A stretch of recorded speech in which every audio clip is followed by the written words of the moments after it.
Welcome to the Adrel Show, everybody. We look at everything World of Warcraft gold making Mondays, Wednesdays, and Fridays at about noon GMT. So about an hour before whatever time it is in your time zone right now if you're watching live. And yeah, we look at everything gold making, right? I'm sitting at, as of last count, I think about 35 million gold. Past couple days have been a lot of fun. We've been making a bunch of gold. I think on Monday stream, I wasn't feeling well, so that in and of itself didn't lead to a great stream, I don't think, but I think we did okay.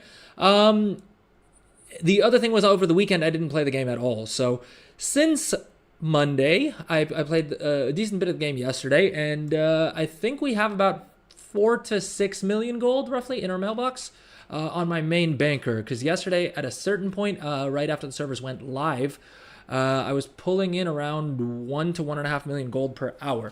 Now, I know what you're thinking, that may just sound like that on the face of it, that's just revenue. But in actuality, I don't craft anything with less than 20% profit margin. And for most items, my margins are closer to 50, 60, 100, 200%. So if I was making a million to 1.5 million gold of revenue per hour, probably there's, at the very lowest potential, that was about 300,000 gold profit per hour. Realistically, probably closer to about 500,000 gold. So yeah, we made about 1 million or so gold yesterday, I want to say. Very, very back of the envelope math here. And that's not including any of these the other bankers that I have that do non-consumable things, right? The bulk of that revenue is from enchants and from spell threads and from I think we did some drums, right? The leatherworking drums. We did a bunch of different things. But basically my main banker does all of the like region-wide auction house stuff, right? All of that fun stuff. Whereas my other bankers, like this guy right here, does just crafted profession equipment right on my main server, which is Illidan North America.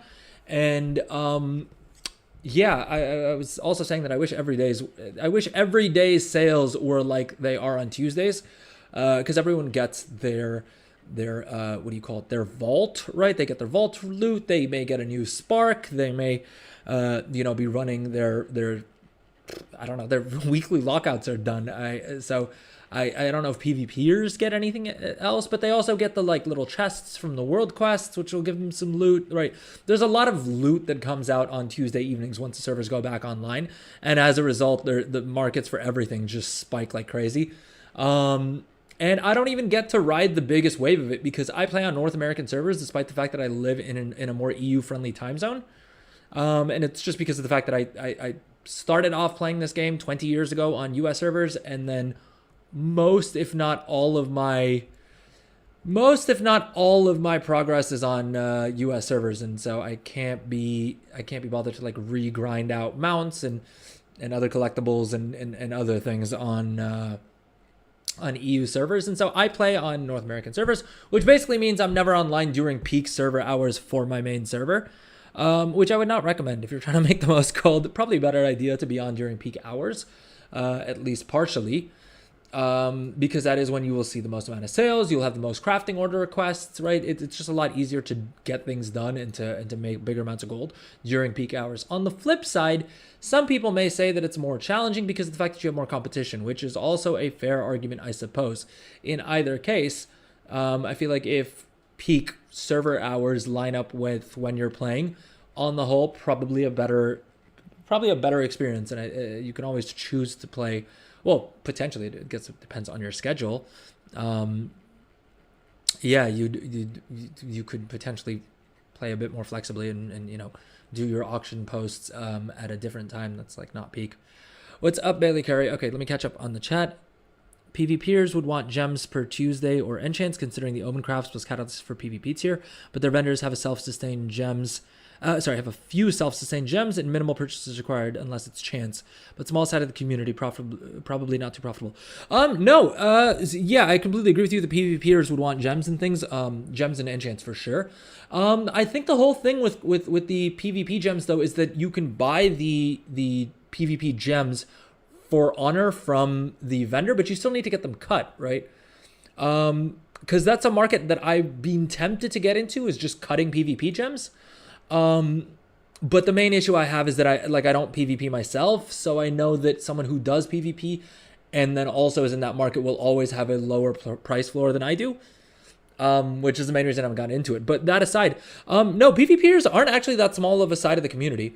I actually really like PvPers as a market because of the fact that they're less likely to farm their own mats, right? Because a lot of times what you have with PvEers is that they have a lot of that like farmed it so it's free mentality, where if they spent like 3 hours farming a profane tinderbox, they still see the profane tinderbox as free.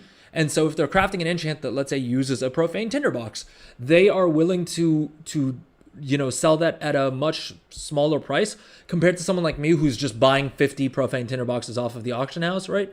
If I'm paying 6,000 gold, that's the value of it to me. But a lot of people, if they farmed it, they think that I don't know why. I think it's just because a lot of people don't have the like time value of money thing associated with a game, or like they're not thinking of their gaming time in that way.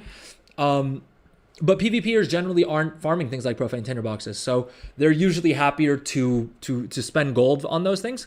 The other reason I really like PvPers is because the crafted PvP gear sells really well and usually with great margins. Now this character right here isn't even optimized for crafted PvP gear, but I would be surprised if we came into some of these crafted PvP weapons, right?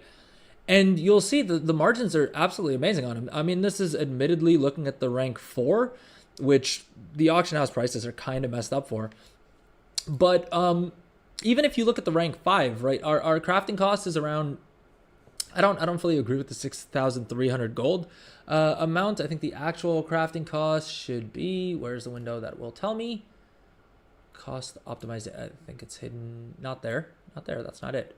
Where are we? Where's our little window? Oh, here. Yeah, cost optimization. Yeah, so our crafting cost is like 6,200 gold, and it looks like the rank 5. Keep in mind, this is on Illidan, which is the most populated North American, well, one of, if not the most populated North American server. I can still make a nice little 1,000 gold profit on this, and bear in mind, this is a character that's not optimized for profession equipment or for crafted PvP gear. If we had all of our points spent correctly, right, and we had better equipment and stuff like that, you'd definitely be making a lot more profit. And this is just one random item, right? There's like, what is this, like 10 or 15 different crafted PvP weapons, let alone the crafted PvP armor and stuff like that, right? And a lot of PvPers will, dude, how is this selling for 1,000 gold? All right, this is nonsense. The point still stands, all right. Believe me, there's a lot of gold that you can make just with the crafted PvP gear. As an example, let's actually pull up my sales on crafted PvP gear. And I have not spent any meaningful period of time on crafted PvP gear. But I've still sold about 200,000 gold worth of crafted PvP gear, which is pretty sick considering this is like 3 or 4 different items, right? Not a whole bunch of items that I've spent any meaningful period of time on. I'm not giving this business as much attention as I should be. Yeah, but there's a lot of gold to be made. Plus, a lot of PvPers will use up a good amount of consumables as well. And things like the enchants and stuff like that can't really come from PvP, unless I'm mistaken. Bailey, it sounds like you know more about PvP than I do. So what, like, which consumables do PvPers have a good access to?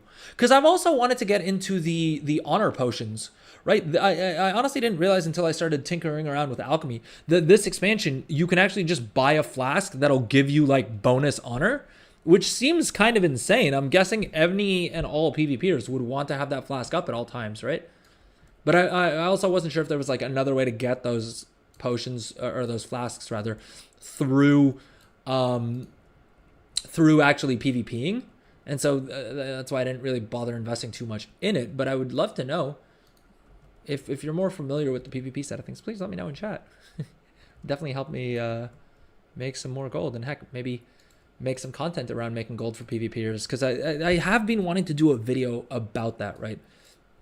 I think like every little niche of the game has so many different ways that you can make gold with it.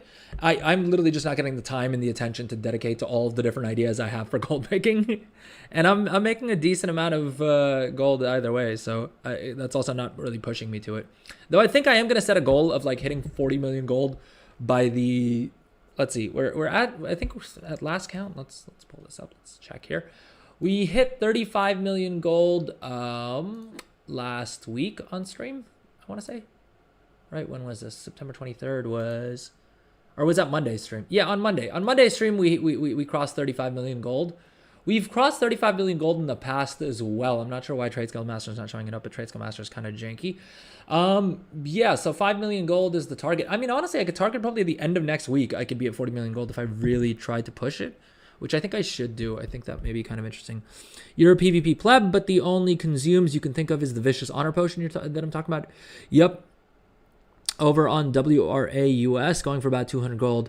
You don't seek out crafts, you do purchase those in massive bulk. Yeah. So that's the interesting thing about that crafted honor potion. Unfortunately, neither of my characters on this account have alchemy. Because I did take a look at it, and unfortunately, or fortunately or unfortunately, those PvP potions don't have any like quality rankings to them. So they're not they're not a market that I would love to get into because of the fact that everyone can craft them at the same quality level means that there's probably going to be less margin in it. Like you're really just fighting over the scraps because the only way you make more gold on those items is potentially by having more multi-craft and or having more resourcefulness. But again, you're going to end up with a lot of those farmed it. So it's free Andes who are, they're farming their own mats, maybe between PvP battlegrounds. They're like doing some herbalism. And so they're willing to sell at a lower profit margin than I would be because for them, they figure they're getting more value out of their herbs if they do that. Whereas for me, I'm buying the herbs off the auction house. And so I'm not able to like compete with them as efficiently. Let's hop into my alchemist real quick because I do want to see again, like I said, as I keep saying, I feel like with everything there is a way to make gold, right? If it's on the auction house, there's a way to make gold with it. The question is just how, and is it at margins that you're going to be happy with? All right, let's swap over to my alchemist real quick, and we'll do a little bit of simulation, like we'll do a bit of simcraft and see how we can make gold with that. Sadly, they just go down and down in price with enough seasons. Oh, thank you for the follow, Lexuria. Laruxia? Am I saying that right? Thank you so much for the follow. Welcome to the stream. How's it going? How is your World of Warcraft gold making journey going? Are you making a bunch of gold? Did you make a bunch of gold yesterday? Because Lord knows I did. They'll just go down in price with enough seasons with zero quality or confirmed secondary potion that can assist its effect. Yeah, I mean, it should be kind of interesting. I am interested to see whether they like have a new version of the potion for each season, because that could be kind of interesting, right? Where either I think the lamest choice Blizzard could do is just we have these potions now, and here we've hopped onto my alchemist. Let's quickly take a look. Oh God, I have too many windows open. I have too many crafts and windows open. Apologies, folks. Let me tidy this up a bit just so it's a little bit less chaotic.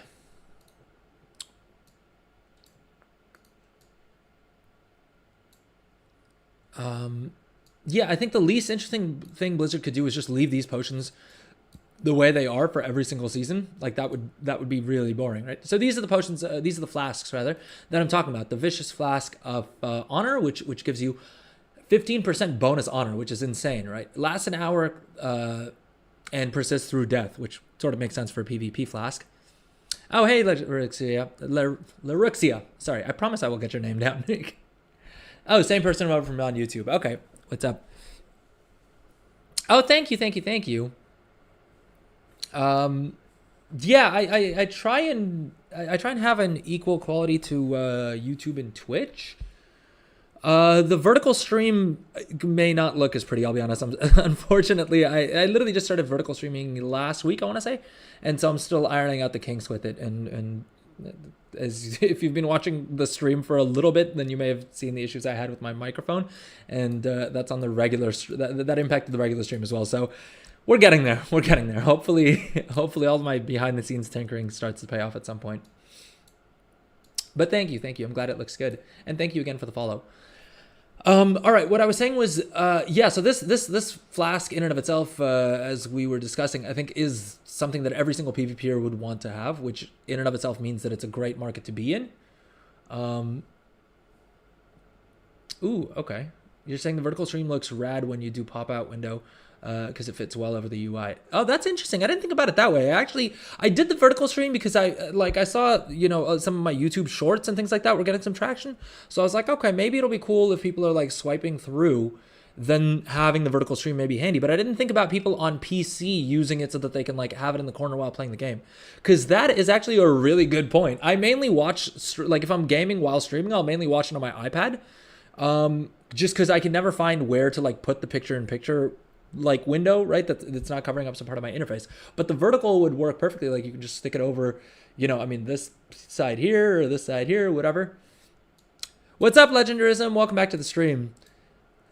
Thank you for yesterday. Oh, no worries at all, man. I literally just hit affiliate like a couple weeks ago, so I know exactly how important it is, like having people tune in regularly.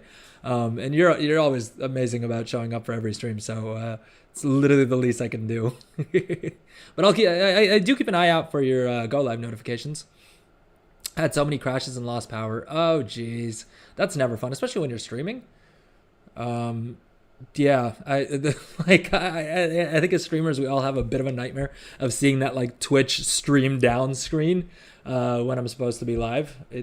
Yeah, I'm always worried about that because I know when I first started streaming, I for whatever reason thought that my system, because of the fact that I have a 4070 Super, which I just really got lucky on because of the fact that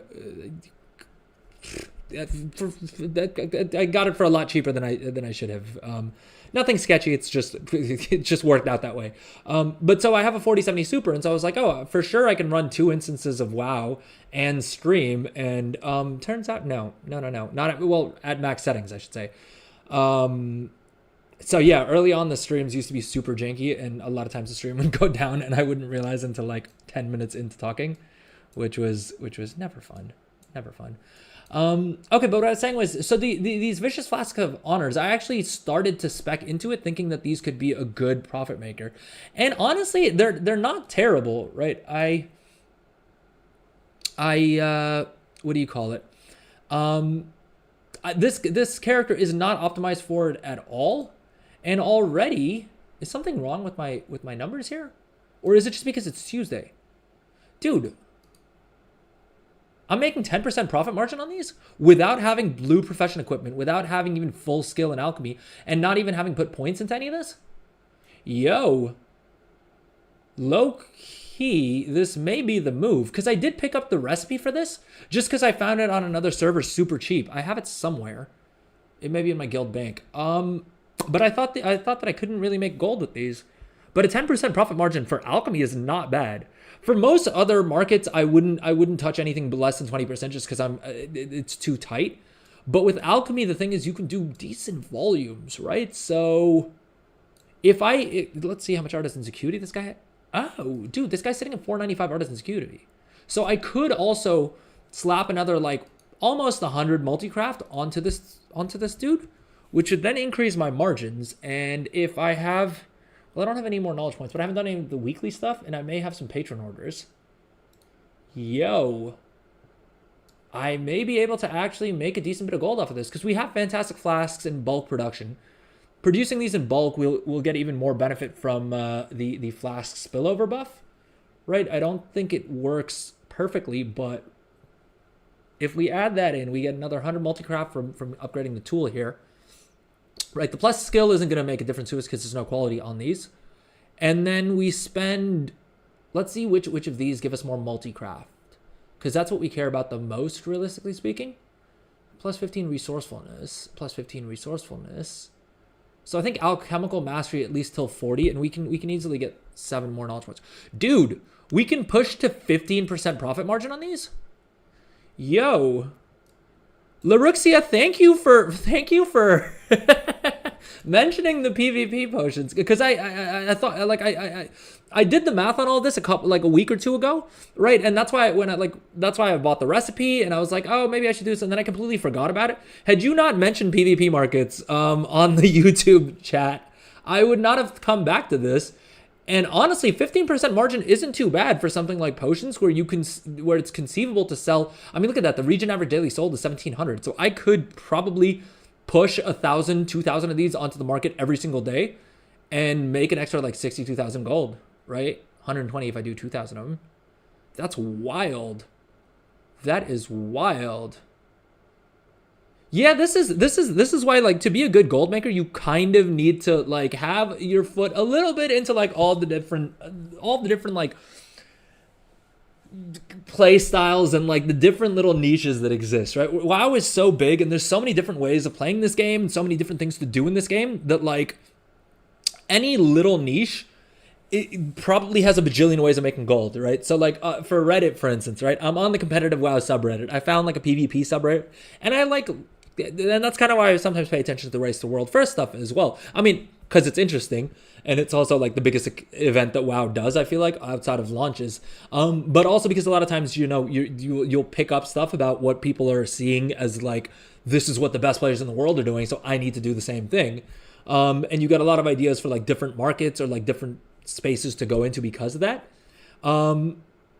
But okay, so I'm surprised. I honestly didn't think that these Vicious Flasks of Honor would be profitable. And it looks like, because one of my concerns was that maybe it's just profitable today because of the fact that it's just after Tuesday and you know, Wednesdays are also pretty popular for the markets.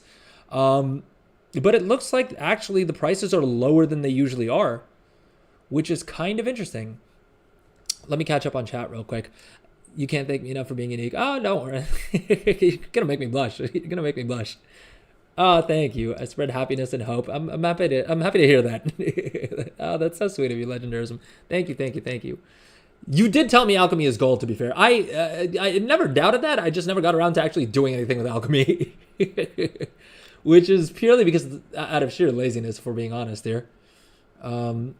People in PvP are still getting out of their greens. Oh, really? I didn't realize that. I thought at this point, I would expect this. Well, also because a couple people told me that like, oh, no one's gonna be buying the crafted green PvP gear because everyone already has, you know, better gear now and they can farm it in like a day.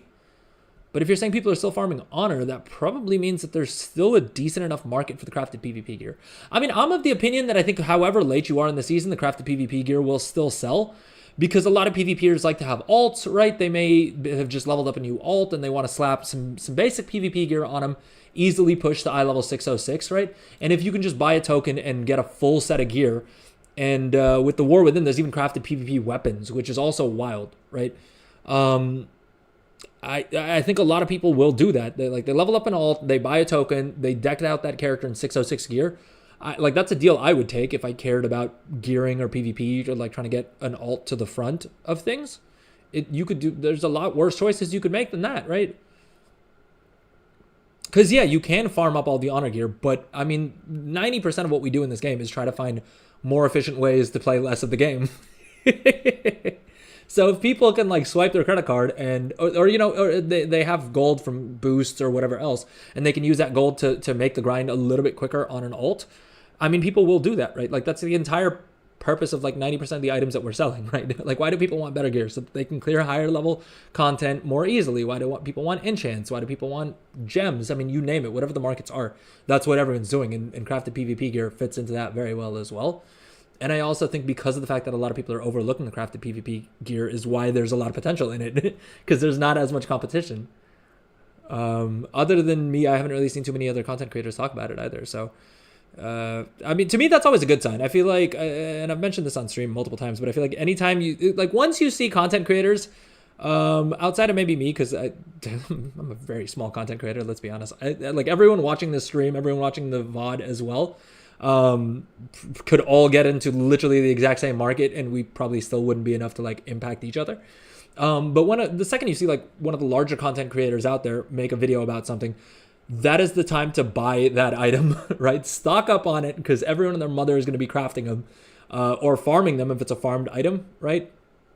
That was actually low-key one of my strategies a couple months ago when someone like Student Albatross, right, would put out a guide to like how to farm like 20 of these whatever toys per hour. Let's say like the pickpocketing toy, right? If he would put out a video showing you how like the most efficient farm for those pickpocketing toys, I would straight away head to the auction house and pick up like a couple dozen of them, right? Because I knew at that point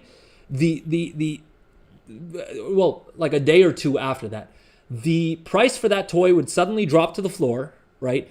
Everyone would get super annoyed and just dump all of their stocks super cheap. I would snap it up then and then go back to it in a couple of weeks or a couple of months and that the price of that toy has fully recovered because now no one's doing the farm, and everyone saw the video, thought they'd be the first to hop on it, and farmed up a bunch, didn't make any gold off it because everyone had the same idea. And now I got to buy out all their stock super cheap and sell it, later on, because I'm willing to be patient with my sales. At the moment, people are wanting to get 12.5k honor as fast as possible for their ult since it's early season, so the sales on those could be enormous still. On the potions, right? Yeah, I mean, I think this is the kind of thing that'll probably stay through the entire expansion, or the bulk of the season. I mean, obviously everything slows down closer to the end of a season, but I think I think demand should be fairly consistent outside of the end of season dip that everything will face. I think if you're PvPing, spending an extra 220 gold to have 15% honor bonus honor is probably something you'd want to do anyway, right? Even if you're just trying to get these mounts. Heck, if I was to do PvP and I don't do PvP content, I would probably still stick one of these flasks on, just because the pets and the mounts and things that you get from this, I'm guessing would be impacted by that plus 15% as well. Am I correct in understanding it that way, Lyrixia? Now the ones that I'm a little bit more skeptical of is these two. I think there could be profits in these. These are basically the ones that I think these are the flasks that basically give you stats on top of the honor gains, right? Here, I mean, it really comes down to if we're crafting our own flasks of honor, which that was kind of my original plan was okay, I'll craft my own flask of honor for super cheap. Oh God. Uh-oh. I intentionally checked the sub recipe optimization button, this one right here in CraftSim. The problem is that it just chews through RAM, and yeah, it sometimes causes my entire interface to glitch out like that, which is not great. All right, I think we'll just manually look at what our crafting cost for these is, which is about 428 gold. And why is it...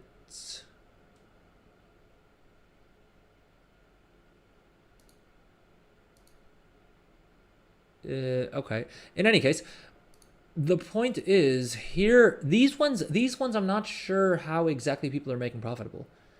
Because I think basically the cost is literally just the Vicious Flask of Honor, which you'd have to be crafting your own in order to make this profitable.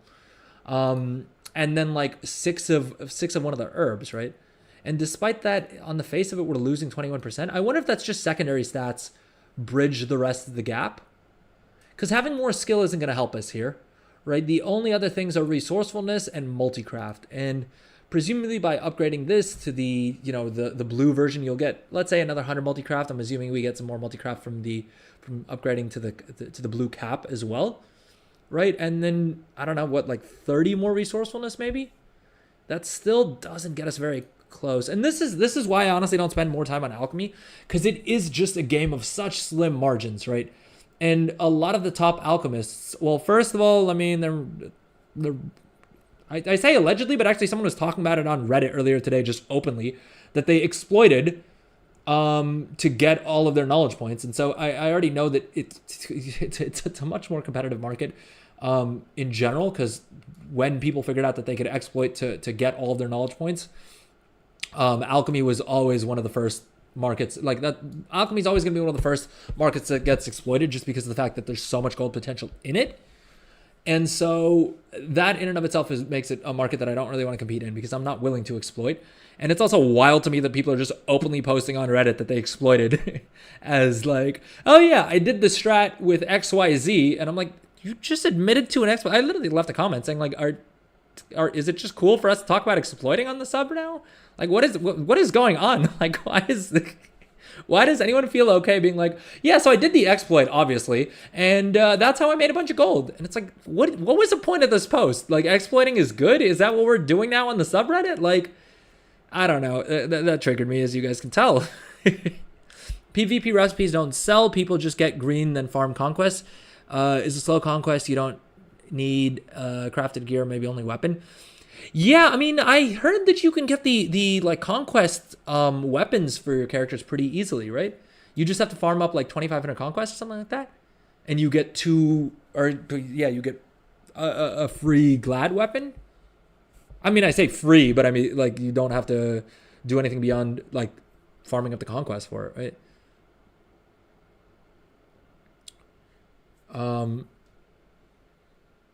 Legendarism, yeah. So, I mean, my point is that, like, I think you don't need them, right? But they will make the grinds quicker, and a lot of people are willing to spend gold to reduce the amount of time that they need to grind or, like, do things that they don't want to do.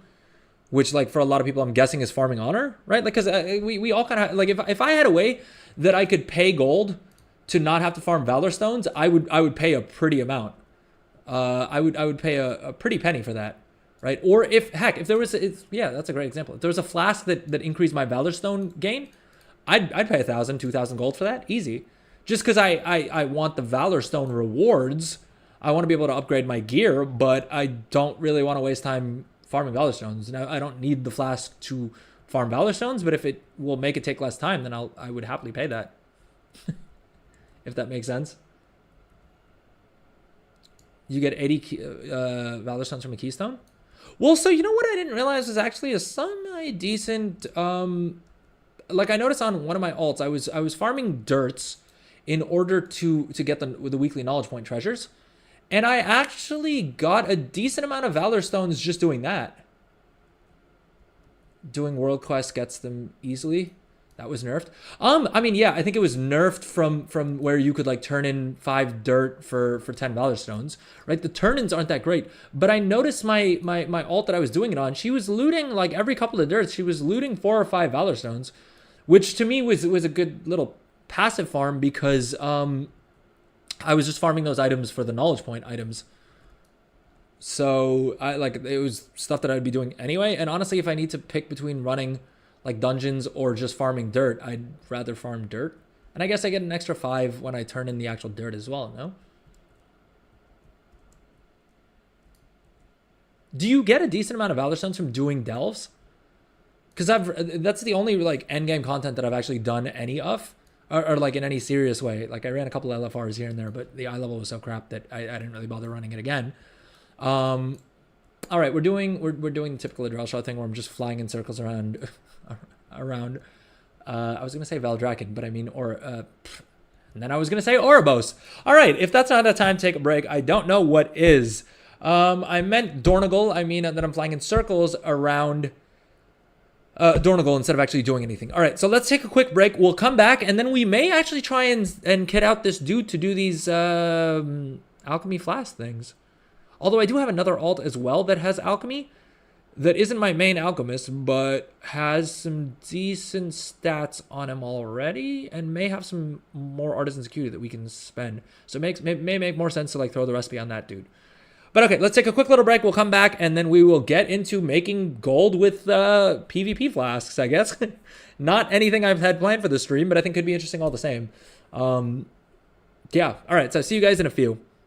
What's up? Okay, we are back, and we are going to do some actual alchemy stuff. We have the right character on screen, I think.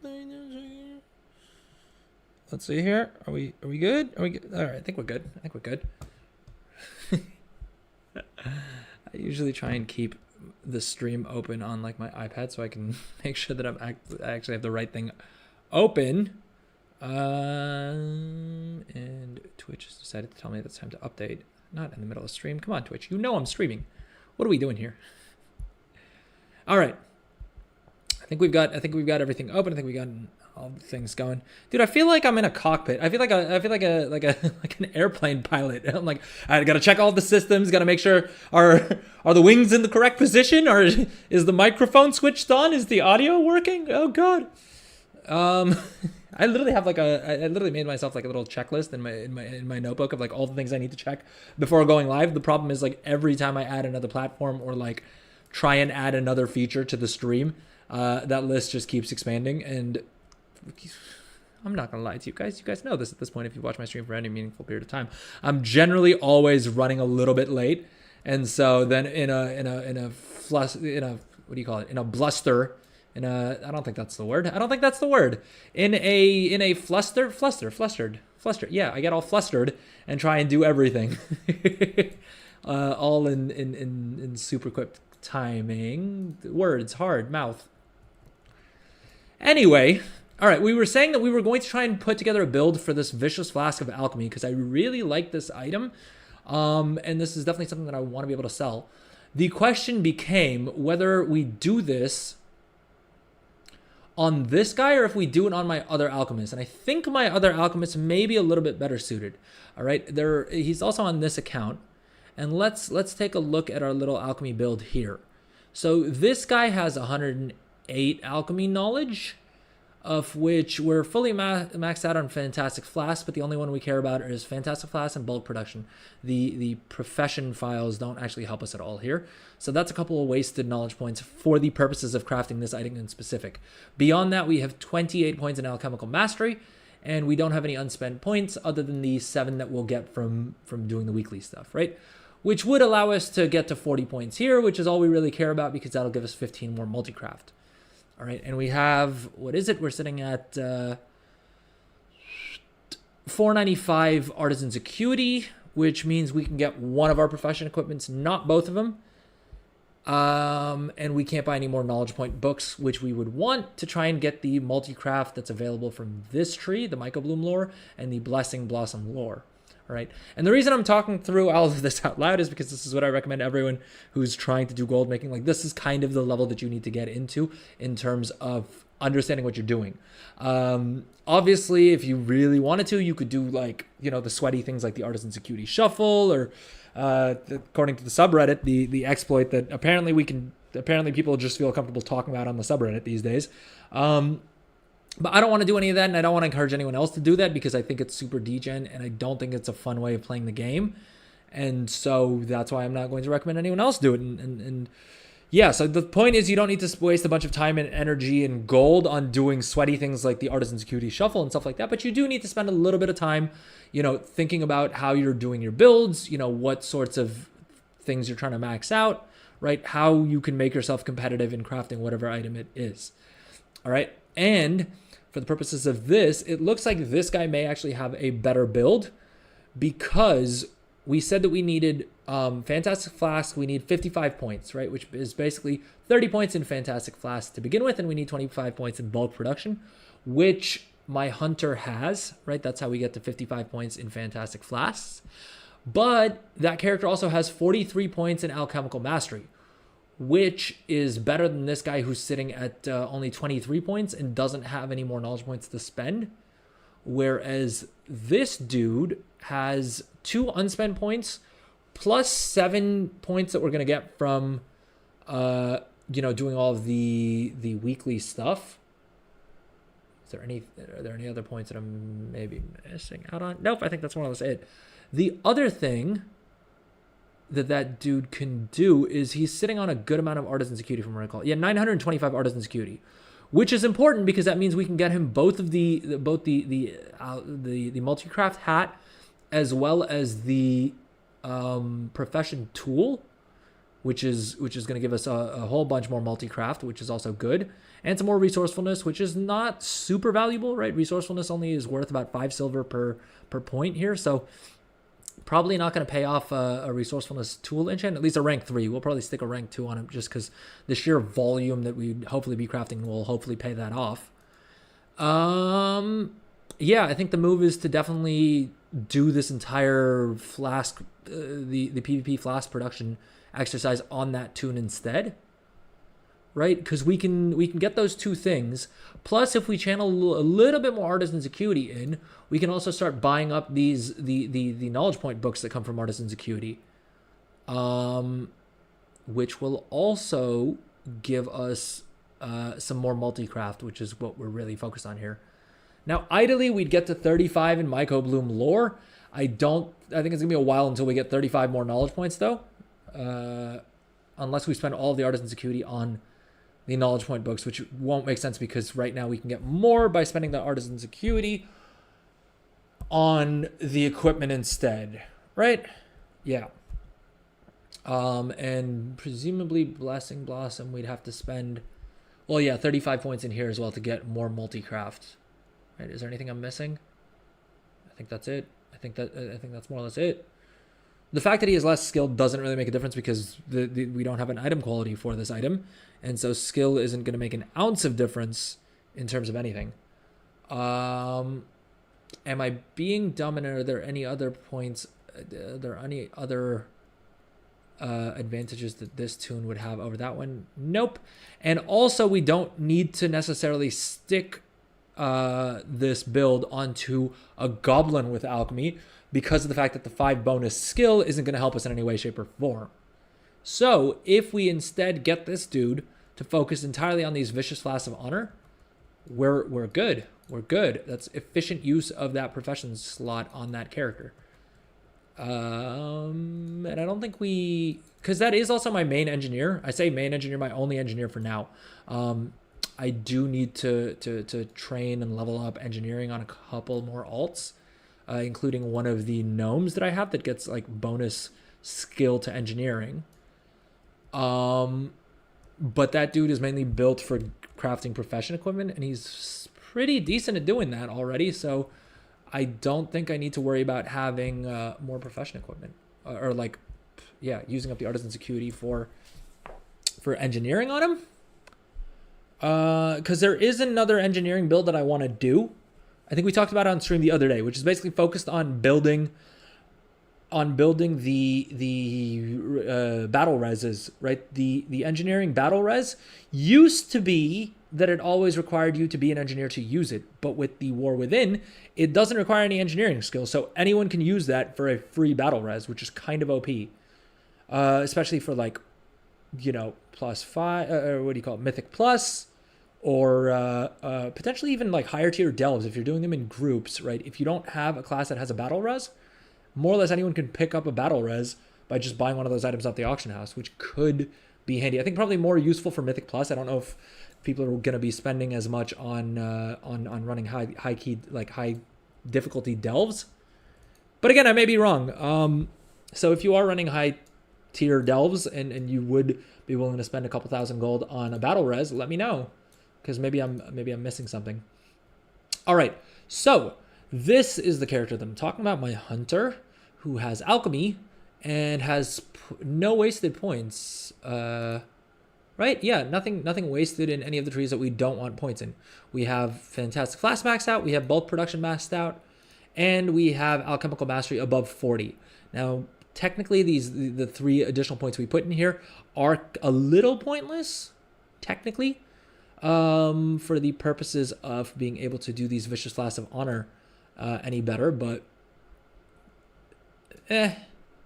it's probably still more efficient to just use this dude than to set about leveling up an entire new alchemist for this. All right, so let's come up with our little to-do list. All right, 40 points means he's already getting the multi-craft. At 50, he'll unlock more skill. We don't really care about that. So the question becomes, do we spend the points in Myco Bloom lore or in Blessing Blossom lore? And do we gain more of an advantage by spending the Artisan's Acuity on alchemy equipment or on knowledge points? Now, I suspect we'll probably be better off spending that Artisan's Acuity on the profession equipment. All right, let's take a quick look here and let's actually do a little bit of math to see what exactly we're going to need this dude to do. I need the tree disease, so probably on this account. I logged onto my banker just because I wanted to show you guys real quick that my title isn't the title for the stream isn't clickbait. All right, we do have a bunch of gold here. I mean, this first mailbox alone is 3 million gold, and we have 252. I finally cleaned out the mailbox on this tune, so all of these mails you see here are all gold. And if in the first mailbox alone, with a bunch of these being expired auctions, if despite that we have 2.9 million gold, 3 million gold in the first mailbox, we definitely have upwards of 5 million gold in the mailbox. Gang, we did it. We did it. We did it. Of course, I don't think we're going to hit the same high as we did last time with like 8.5 million gold. I think that was, it's going to be a tough bar to beat. All right. We should probably make peace with that right now. Let's see here. All right, 3.2, and that's not even with the mailbox refresh. Let's see what happens after we refresh this time. I think we still, oh yeah, we still have a good bit of expired items. 3.124. 3.4. All right, let's post up all these auctions. I completely forgot that I should have done that to begin with because I didn't do any posting before. I was busy running around doing like RL stuff all day. And so, yeah, I didn't really get around to posting my auctions this morning, which is never a good thing. This isn't going to be a super hot take, but generally, if you want to make gold, it's a good idea to put things on the auction house and not have them in your mailboxes. All right, little gold pro tip for those of you guys who are watching me live or watching my content. All right, it turns out you don't make gold if you just have stuff in your inventory. You actually make the gold when you put it on the auction house. All right, so that's just a freebie in terms of gold pro tips. So I promise we have better content. I promise I have better content than that sometimes on this stream. I promise that isn't the most useful thing I'm going to say on this stream. At least I hope. I hope that's not going to be the case. All right, let's clear up this guy's bags a little bit. Damn it, just in time for server restart. Of course. Isn't that how it always goes? The second you're like getting into the swing of doing something is when you remember that there's a server restart scheduled. So yeah, we need to figure out what we're going to do once the servers go down. And to that, I'm going to open it up to chat. Hey, what's up, Seek? Welcome in. How's it going with your trademark intro? How's it going? OMFG. Yeah, I hear you. You just logged into 4 accounts. God damn. Dude, logging into 2 accounts is sometimes a bit of a pain in the butt. Let's keep it PG. So logging into 4 accounts does not sound like it would be a fun time. Jeez, do we take the... Yeah, I don't know. I'm in 2 minds. Do we take the stream down or do we do something kind of wacky like hopping onto the beta realms? What do y'all think? Let me know in chat. But welcome in, Seek. How's it going? Did you finally get a reset this week? Please tell me you got a reset this week. I was really upset for you that you didn't get one last week. I'm hoping that they did actually fix the issue like they said they would. But again, it's Blizzard, so can we really hold it against them if they don't? If they didn't? Because at a certain point, right, like it's on us for believing anything Blizzard says. Dude, Seek, I was saying that earlier in the stream. Because I don't know about you, but I know when the servers came up yesterday, I was like, you know what I want more of? Maintenance. I wish there was some way that Blizzard could give us more server maintenance. And sure enough, they did. Aren't we all just so happy? Oh, sorry, let me throw the air quotes on there. No, I forgot the air quotes. You weren't here to remind me, right? So I feel like that's equally your fault. Dude, we have 4.2 million gold in the first mailbox, and I actually cleaned out the mailbox, so the rest of these mails, the remaining 118 mails are also gold. But the first mailbox alone, we'll open these up later on, is 4.2 million gold. Actually, you know what? Should we do a quick little mailbox opening? Because I don't think we have enough time to do much else before the server restarts. And what I can do is then I can clip it and try and clickbait some more viewers for when the servers are back up. All right, I think that's what we will do. We'll do a quick little mailbox opening. Let me repost all these auctions, and then we'll do a quick little mailbox opening. Do I have another game that we can play meanwhile? I do. I'm trying to think what else we could play though. Should we change things up a bit? Because my gut instinct was like, oh, maybe we. 1 second. Let's see here. Is it all versions of the game? Because we could theoretically hop into Cataclysm. I mean, my kind of thing, my thinking was that like, oh, if people are watching me for WoW, then I should probably keep it WoW related. But we could really play whatever.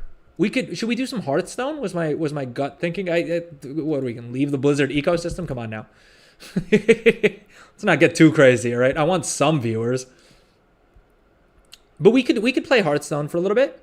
Oh, I haven't done my Hearthstone quest for the week. I'm not gonna lie to you. Hearthstone gets play when I'm on the toilet, right? Like that. Hearthstone is my toilet game, right? So if my stomach's doing okay, I'm probably not doing my weekly quest in the game. Just gonna throw it out there, right? That may be TMI, and I'm sorry if it is. I'm just being real with y'all, all right? That's what Hearthstone exists for in my universe. Game needs more maintenance. We haven't had enough since 27th July. Yep. Yep, agreed on that point. The maintenance vastly differs from maintenance. Blizzard does maintenance. The rest of the world does maintenance. Yeah, fair enough. Scheduled maintenance. Yeah. At a certain point, we're just gonna have to throw quotation marks on everything Blizzard says, right? Why are my contracts not getting posted? I see a bunch of them in my bags, which I don't like. I don't like it. All right, I might as well log off on this account and we'll come back and do... Let me jot that down because I'm going to forget about the Vicious Flask of Alchemy. Or Vicious Flask of Honor. Ephemer Flasks of Honor. All right. We said we're going to post auction. 73,000 gold. More sold. All right. Let's try and wing the rest of this crap on the auction house. Although I don't know why we're bothering to do it before the reset because it's probably going to get undercut between now and when the servers come back online. I'll dump some of these items. I crafted a bunch of these armor kits and spell threads in like the like last couple weeks of Dragonflight, right? I used up all my concentration and concentration was super broken. And then I forgot to sell them. So I'm sitting on like a couple thousand of the Dragonflight spell threads and armor kits. And I think I should probably still be able to sell them because there are still some cheap players out there. And I don't say that derogatorily because I love them because they'll buy up my stock. But there's a bunch of players out there who are more than happy using Dragonflight enchants and consumables because they know that they haven't gotten their BIS items yet, and so they don't want to spend a bunch of gold on these super expensive War Within versions of things, right? Which is just really smart gameplay. As a gold maker, I'm here for it. I think that's a good move. File of Bountiful Seasons. Damn it, we just logged off of the dude who crafted these, so I don't know what my crafting cost actually is for these. But we'll wing them up. We'll see if they sell. Because these do have the best like profit in terms of like gold per concentration for my alchemist, but I have yet to sell any of them, or at least any meaningful quantity of them. So I'm kind of sketched out as to how good they may actually be for gold making. As in, they may just be another one of those items that the profit margins are amazing, but you can only sell like 4 of them in a week, at which point the profit margin isn't worth it. All right, let's just list a couple more auctions for anything that we know is very simply going to make us gold if it sells between now and when servers come back up. All right, these we just crafted to lose gold on anyway, so we just got to make our peace with it and move on with our lives. All right, let's do the mailbox opening. All right. We're going to do this for the clip, all right? So you guys need to, in chat, you guys need to let me know how believable or how like clickbaity my reaction is so that we get as many views on TikTok and on YouTube Shorts as we possibly can, all right? Are we ready? Are we locked in? You guys have to like rate my reaction. All right? Are we all clear on the goal here? Are we bought in?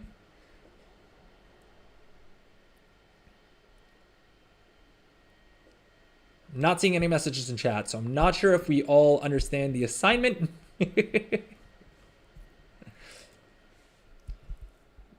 But okay, I'm gonna take a stab at it anyway, right? I think we should have the like gold total open up here, right? So like just in shot, so people see the like big number and they're like, oh, if I click on this guy's video and if I watch his live stream, maybe I'll make that much gold too.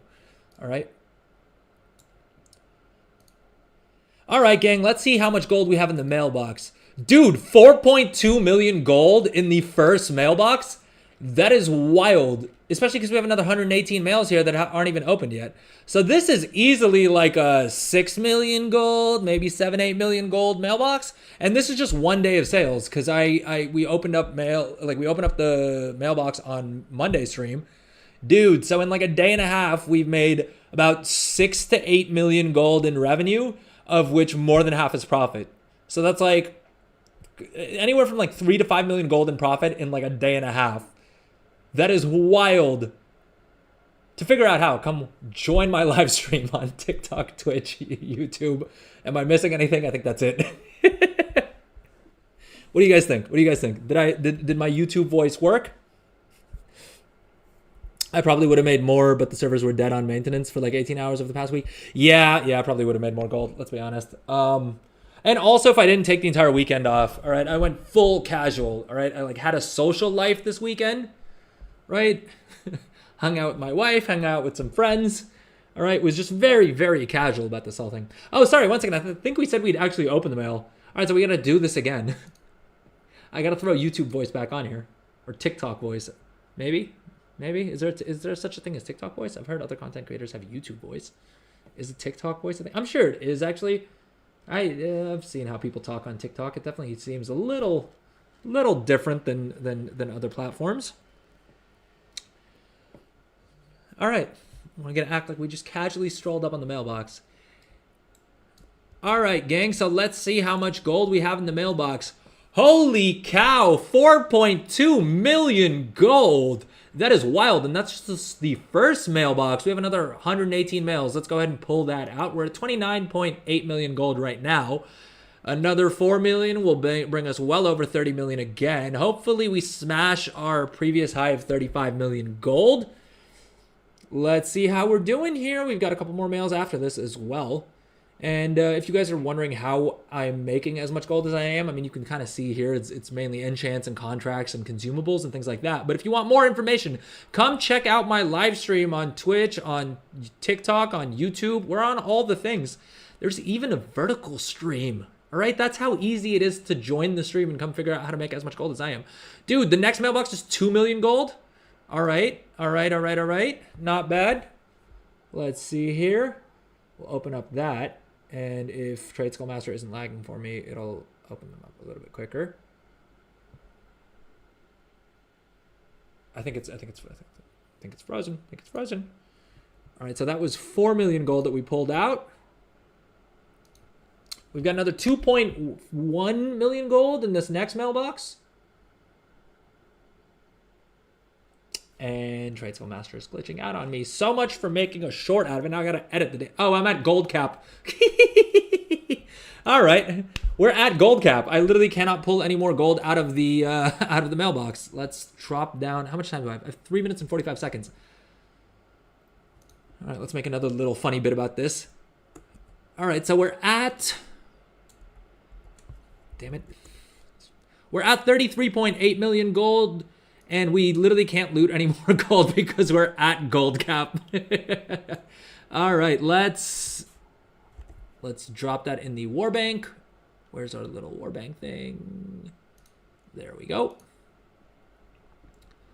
All right, so we'll chuck a couple milli. We'll chuck like 5 million gold. Is that enough zeros? Oh, I hit withdraw.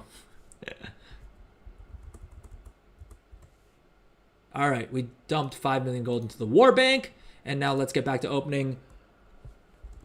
Let's get back to opening gold mails here. We've got another 2 milli, and then we still have some more unread mails after that. Let's see how we're doing. Are we gonna smash 35 million? I think we can exceed 35 million gold. Oh yeah, dude, we're definitely hitting 36 million because we have 1.1 million left in the mailbox, and we're already above 35 million gold. Woo! All right, so that means like in the past 2 days we've made like a couple million gold in profit, which is not too bad considering I took the entire weekend off. I didn't open up WoW once this weekend, and the weekends are always a good time for sale. So, all right, yeah, we're literally at 36 million gold, and this is just on my main banker. I haven't even checked my other bankers yet. So we are well above 36 million gold. Look at that, 36.1 almost. All right. Let's reload. Although we may as well just log out because the servers are restarting in a minute and 45 seconds. We're going to keep an eye on the servers, see if they pop back up. It looks like it's still saying no ROMs are currently available. My hope is that it was just going to be a server it was going to be server restarts, but it looks like it is actually a maintenance, so they may be down for a little bit. I mean, it says an hour, but honestly, with Blizzard, it's so nebulous. Like if Blizzard says it's going to be an hour, that sometimes means it's going to be, rarely it means it's going to be 5 or 10 minutes, but it could be as long as they want it to be, right? It's always hilarious to me that they give an estimate for when it's going to be done, because I feel like anytime they say that, it's going to change up. Anyway, to To start off with, I think let's spend some time going through the Wowhead news because I haven't checked the Wowhead news in a couple days, and there are actually some articles that look kind of interesting, both from a gold making perspective and just from a player perspective as well, right? Have you guys tried out Zekvir yet? I'm being tempted to because there are some pretty cool rewards, right? Let's go through what those are. So, Zekvir Lair Challenge Delve. So if you're not familiar, basically Zekvir is the end boss of, it's like the meta boss of the entire Delve season. And so I thought originally that you needed to complete all of the Delves in order to unlock them, but I think you can just like show up. So I think it should probably... sorry, I'm just trying to see if this looks terrible on vertical. Maybe I need to zoom out. If you are watching on vertical and it's difficult to see what's going on, let me know in chat and I will try and fix that. I suppose if I zoom out a bit, then it looks better on vertical, but you can't read it anyway. And also you couldn't read it if you're watching it horizontally. So probably not worth the change in zoom. But if you are watching vertically and it's annoying you, let me know in chat and I will try and make it look better. But okay, basically any player who can kill Zekvir reliably will get 25 guaranteed Valor Stones from the treasure chest at the end of the delve, which is pretty cool. I know some people were saying that they were able to farm him in like under 2 minutes. I think Bellular was saying that in their testing they were able to get Zekvir kills down to like under 2 minutes, at which point it's a pretty good Valor Stone farm, I'm guessing. Legendarism, I'm going to let you chime in here because I feel like you know more about farming Valor Stones than I do. But that could be interesting. Also drops 2 Runed Harbinger crests, which are handy. Killing Zekvir counts as a tier 8 delve completion for the Great Vault. That's also a great thing because I've been mainly doing tier 8... Well, prior to reset yesterday, I ran a couple of tier 8 bountiful delves, mainly to like unlock the additional slots in my vault. If I can just do that with a boss that takes 2 to 4 minutes, I mean, let's be honest. If Wowhead says it takes 2 to 4 minutes, that probably means it's going to take me 20 to 40 minutes. But that's still not bad by my standards. So maybe when the servers are back online, we may actually try doing a Zekvir kill. He also drops eye level 584 veteran 1 out of 8 warbound gear. That could be interesting for alts. Now I haven't leveled anyone other than my frost mage up to level 80, but I do need to get my death knight leveled up at some point. The other thing is there's a bunch of achievements, it looks like, or at least there's a couple of achievements and some rewards, including the Nemesis achievement, which is part of the meta achievement. I don't know if I will stick it through and get the entire meta achievement, but the rewards seem pretty cool because I think there's a mount, the Ivory Goliathus mount, right? Which, I mean, gold making is my main goal in this game, but I also got into gold making so that I could buy more mounts. And so, especially in the like Dragonflight season end when we had that downtime, I'm sure you guys may have noticed that a lot of my content was focused on like mount farming instead. So we may attempt the Glory of the Delver achievement more so for content than anything else, if I'm being perfectly honest. Because I don't know that if I wasn't recording all this, I would bother farming up the Glory of the Delver. But hey, content is content. The cosmetic back transmog Zekvir's Raptorial Spine. The thing I don't get about this is like, because this is the item right here, right? Let's zoom in here. Wine time.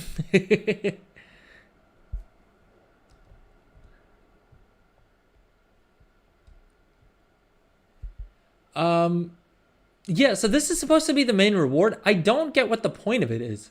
Is anyone really like clamoring for this? Is this a back piece? Like what am I missing? Seek, if you're still here, you're my resident transmog guy. What's the thing? Is this like, I get that collectors will want it just because it's a collectible, right? But what's the attractiveness of it? Is there like a specific transmog that it looks good with, or what's the thing? Because I just don't understand what is like attractive about this as a piece of transmog, especially as being like the main reward, right? Is it the only epic reward? I think it's the only epic reward from from the like main feature of the expansion, right? Delves, I feel like is like one of the main things that Blizzard pushed the War Within about as being about. So the fact that the reward is just kind of this kind of weak sauce back transmog, I don't know, it seems janky to me. I was really hoping, like when they put this out on the beta, I was really hoping that it was just like a placeholder and that maybe at the very least we'd get more colors of this. But I mean, other than just being a thing to show that you like defeated the boss, which I mean, considering I'm even thinking of attempting it, is kind of strange. Because that means it's not that difficult. Yeah, I mean, so there's also Legendarism, you're saying that it's also the shoulder spiderweb thing. I mean, I wonder if they'll change this up for me in Arachnophobia mode. But again, I also don't fully understand the shoulder transmog thing. I know people like them because Lord knows I've sold a good amount of those like cosmetic enchants, right? That are like limited time. I mean, this take it or leave it, right? The toy, it's still a toy. It's kind of cool, whatever. But I mean, the like, yeah, I don't know. This back piece is just does not make sense to me. And maybe I'm not the targeted audience for it or whatever. I think the rewards from the like more difficult version of Zekvir, which is like tier question mark, the 2 question marks, right? Hitting you with the double question marks. I think the Ascension Breaker title is pretty cool. And I think the Void version of the Flying Mount is always going to be dope, right? Like that's always going to be a cool little thing. I don't know. I'm skeptical as to whether or not I think I would be able to defeat him on question mark difficulty. Let's see if the Wowhead article here actually mentions an eye level requirement, like recommendation. Oh, sorry, I hit the mic there. Apologies if that was loud.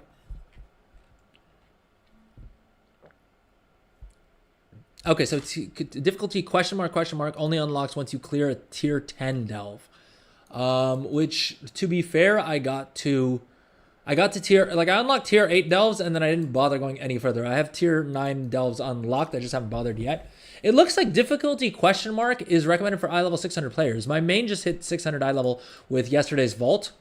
So all right, whenever servers are back up, let's quickly check. No, still no. I was anticlimactic. Once servers are up, maybe we'll attempt Zekvir live on stream, right? 89.9 million help for solo players. Oh, that does not sound like fun. And I feel like I should probably do it as Brewmaster just for survivability. Though maybe I can get away with doing it as Windwalker. Because I did, on Monday's stream, we did clear a tier 8 delve as Windwalker. And we didn't struggle too much. I only died like a couple of times. And that was also because I was deathly sick. I was so unwell on Monday's stream. I was rewatching the VOD to like clip out some shorts. And hopefully you guys didn't feel it, but I could just feel my like how down bad I was with the allergies. But okay, it looks like those are the main rewards. I don't know if there's anything more I can say about this. Let's move on to the next article. Hot fixes for September 24th. All right, I mean, obviously a bunch of combat stuff. Let's be honest, we're gold makers here. I usually scroll past it just because of the fact that usually player spells don't have too much of an impact. Knowing these things, like the items and stuff like that, are where the gold making tricks sort of hang out, right? So Weapons of Conquest quest for free PvP weapons has been replaced with an achievement instead, right? And so basically players can get 2 free, I mean, they say free, but I feel like if you're doing the content, then technically isn't everything free? How does that work? I don't get why, like, because this is officially Blizzard saying free PvP weapons. It's not free. I have to farm up, what is it, like 2,800 conquest or whatever? So how is that free? I mean, so at that point, are we going to call mythic raid weapons free as well? Or am I misunderstanding something? Do any of our PV peers in chat have any idea as to like whether this is an actual change? Because my understanding of reading this and reading some Reddit posts was that basically all they did was they changed it from a quest to an achievement. And in doing that, I guess in the quest, you couldn't pick what weapons you got. Whereas with the achievement, you get a token and you can pick the weapons that you want instead. So if you want to do 2 one-handeds or if you want to do a 2-handed, like it's up to you instead. They give you that little bit more flexibility. But I don't think they changed what you actually need to do. right? I think you still need to farm up like 2,500 conquest or whatever. At which point, I don't understand why Blizzard is saying that these are free PvP weapons. How is that free? Farming up 2,500 conquest let me put it this way. I need to figure out how I do that and then actually spend a couple of hours doing it. For me, free is just like you log in and I can hit the vendor and get the weapons like just off the vendor for free, right? Like that would be free. If it's literally just having a pulse gets it for you. I mean, I suppose you can conquest as well. You could farm by just having a pulse. Oh, okay, because you're not spending the conquest. Okay, that makes sense. That makes sense. I didn't think about it that way. Thank you, Seek. Thank you. Yeah, that makes sense. Okay, you're not spending the conquest, and instead you still have the conquest that you can spend on something else. No fix for auto loot, no fix for guild achievement spam. What's the guild achievement spam thing? I'll be honest, I don't really notice it much because of the fact that the guild that I'm in is just a guild I own and I have all my banker alts in. So I don't really know exactly what happens with like people who are in actual guilds. But is it that you just like anytime anyone gets an achievement it pops up for you? Is that the thing? Because that would be annoying as all heck. I can imagine that getting real old real fast. Engineering, a slight fix there. Key level does not automatically populate for Siege of Borealis. All right, so nothing else major it looks like. I guess taking out the world boss will count towards the Pact weekly quest, which is good. Randomly, your guild will earn diplomat / exalted achievements. God damn, man, dude, they keep like the bugs that the bugs that people are reporting are also so weird that like it's just I don't even know how. I mean, I guess that's why they're probably not fixed yet. Is because they are just kind of weird bugs like that where it's like. That still seems annoying as all hell. Guild bank people got screwed. Yep. The thing is, I don't even know if I was impacted by that. Admittedly, I wasn't using my guild bank as much as I am now, and I'm still not using it all that much. But yeah, it was kind of weird as all hell that Blizzard was like, "Hey, we restored what we could, and if anything else is missing, it sounds like it sucks to be you." Which, I mean, I'm laughing, but it's honestly, it's kind of terrible as from like a dev perspective. Yeah, people like you got screwed last week with the reset. Yeah, I mean, that was also wild that they were like, well, you missed out on a full reset worth of progress, but sounds like it sucks to be you. We'll fix it for the next reset. Have fun. $15, please. Like, that's wild. I don't know how they, I would say I don't know how they keep getting away with it. But I mean, we're all here playing, and I'm still here streaming their game. So, and Seek, let's be honest, you're still playing the game as well. So I think that's how they're getting away with it. Because Lord knows, not only am I paying them for one subscription, I'm paying them for two. God knows, Legendarism is paying for like 5 different accounts or whatever it is. So as much as we whine about Blizzard, we still continue to give them money, which is probably why they continue to get away with it. Dude, your Dark Talons rep got reset as well. What is going on with your account? I feel like Blizzard's monitoring your chat, Seek. Dude, have you been like tweeting this out publicly or something? I hope that's not what they're doing, because that'd be goddamn awful. Ticket we aren't aware of any issues. Dude, how is that a response? How is that a response from a publicly listed company? That's wild. Address an issue where key level does not. Okay, so this is literally the exact same patch notes we just saw on the other Wowhead page. GG. Ooh, did we get a second? Oh, we have another catalyst charge. Now, I'll be honest, yesterday in my vault, and I need you guys to tell me if this was a dumb move, but in my vault, I had 2 items that were at like hero track, right? One of them was a hero track belt that was like a 13% pawn score increase for my character. And the other one was a tier piece of like, I think a tier belt that was only like a 3% upgrade.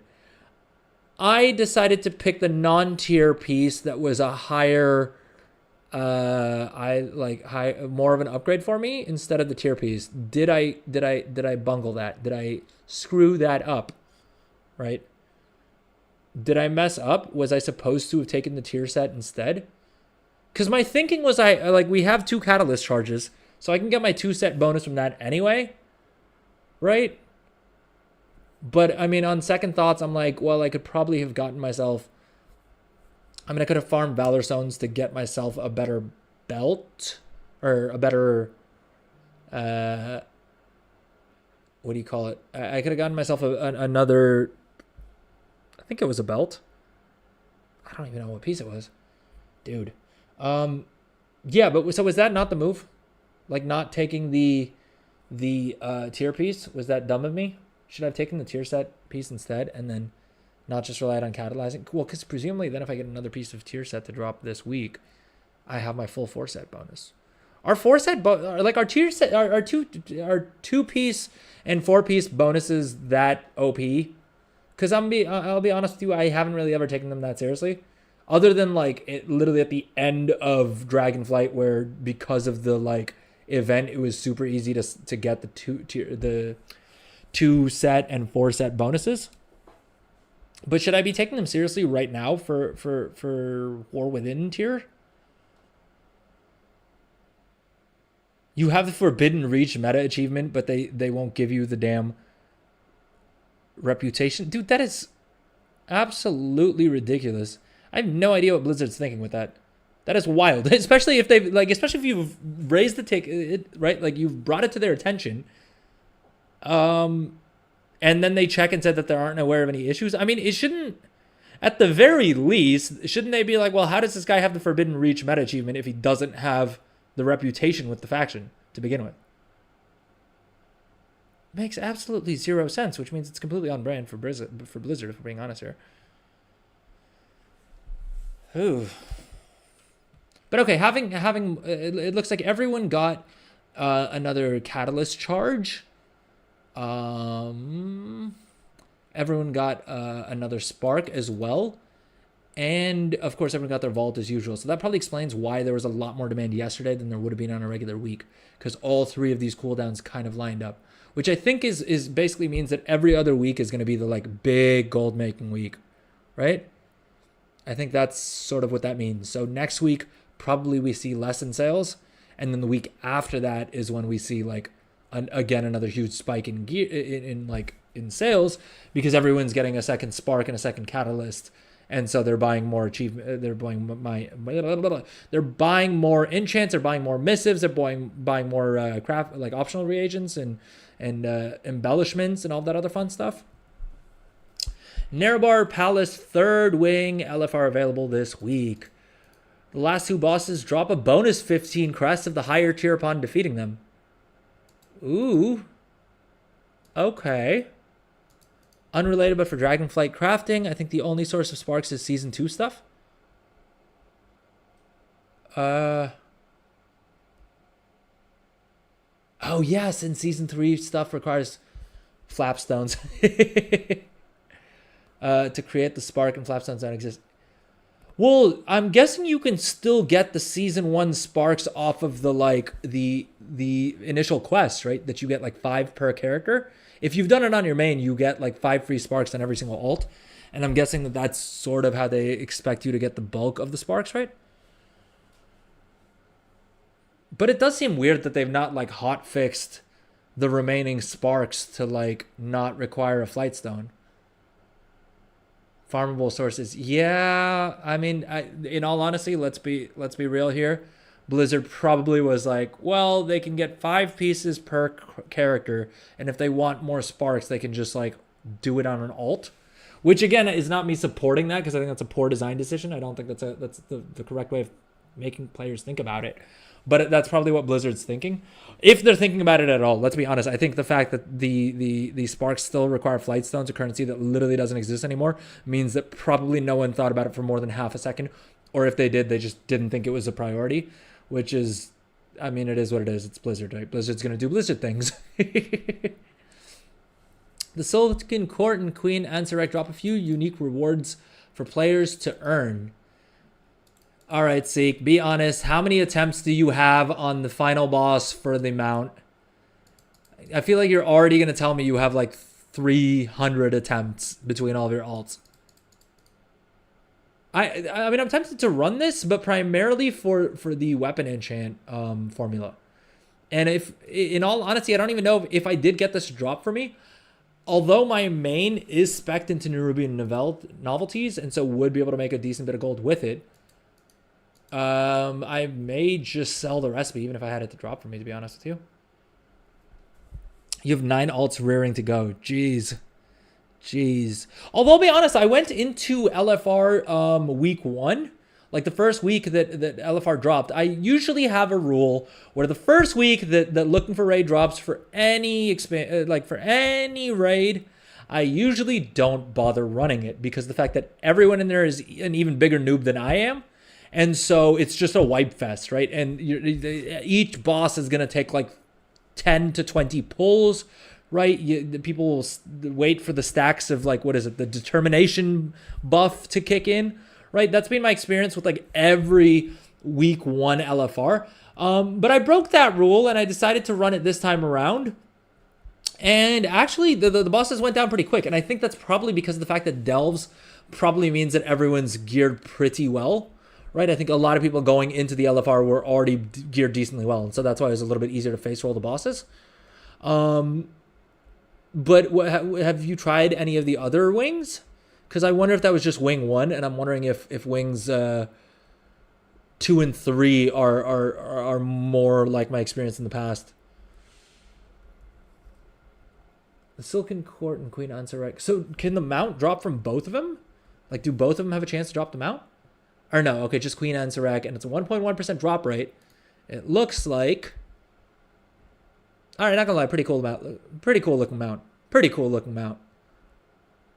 I'm the first to, like, poo-poo on Blizzard's mount designs, by and large. But this is a pretty dope looking mount. Purple Seasbarg. Yeah, it's pretty sick. Oh, thank you so much for the follow, El Enmascarado GT. Did I pronounce that correctly? To be fair, I only spent like 4 years studying Spanish, so hopefully my pronunciation was a little bit decent. But if it wasn't, let me know in chat, please, and I will happily correct my pronunciation. But thank you so much for the follow. Very, very much appreciate that. And may that serve as a reminder to all of you watching on whatever platform you're watching on. If you're enjoying the content, please do drop a follow, subscribe, like, whatever the thing is on whatever platform you happen to be on. Lighter colored Seasbarg. Wait, no mounts in there? I thought that was what this whole article was saying, was that the third wing includes the Silken Court and Queen Anserek. So wouldn't the mount have a chance of dropping from Queen Anserek in LFR as well?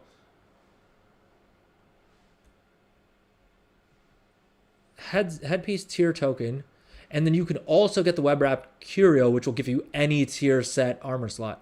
Now I'm guessing those are very rare drops, right? Or is the drop rate on those the same as any of the others? Oh, yeah, I forgot that LFR you have to roll for things, dude. It's so lame. I don't get why. Like, they have the perfect... I mean, the whole reason they came up with the personal loot system was so that you could do things like LFR without people being awful, right?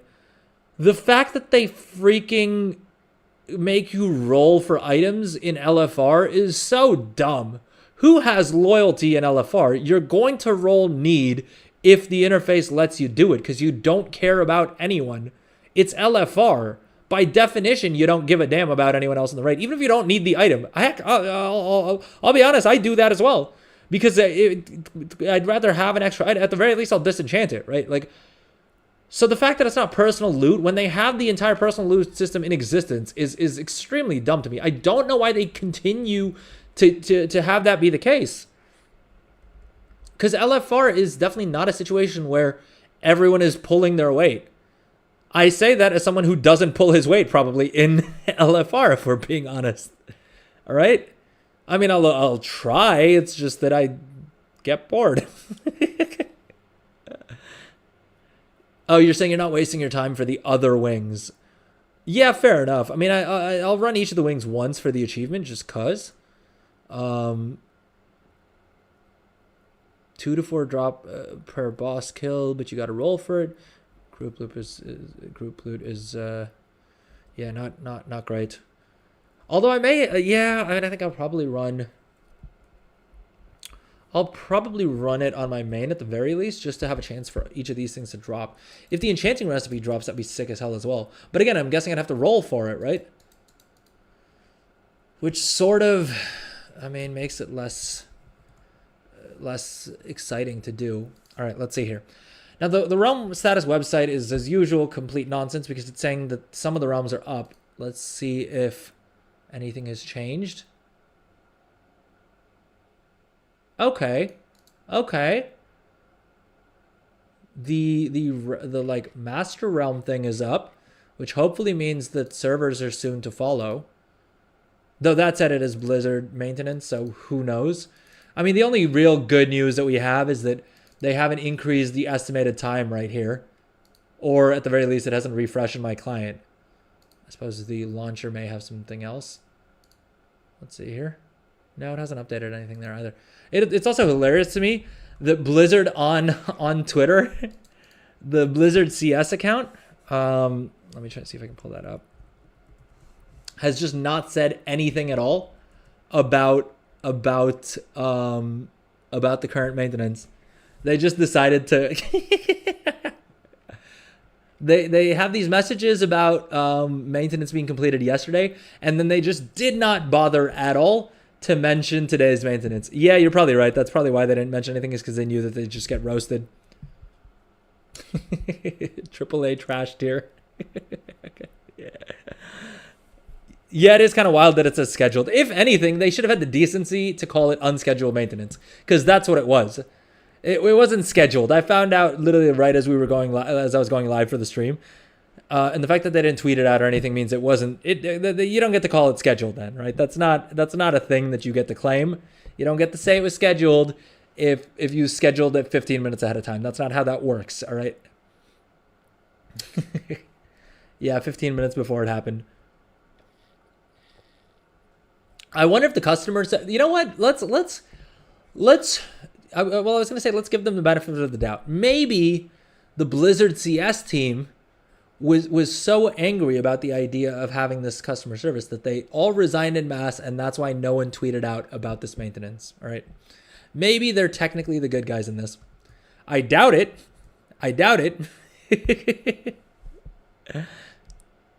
But maybe that's what happened. All right. Let's give them the very undeserved benefit of the doubt. In your feedback for the ticket, you mentioned that you hate the company, and that didn't help you. That didn't help them like resolve the ticket quicker. You told them to go F themselves, and jeez. Surprised to hear that. All right, let's take a quick little break, and we'll come back, and hopefully the servers are back up. We're only at about 35 minutes into the maintenance, so I have a feeling that it may take a little bit longer. But let's take a quick little break, and we'll come back. We may look at some Race the World first stuff, just because I find it kind of interesting. And then we'll decide what else we do to kill time until the servers come back online. All right, see you guys in a few.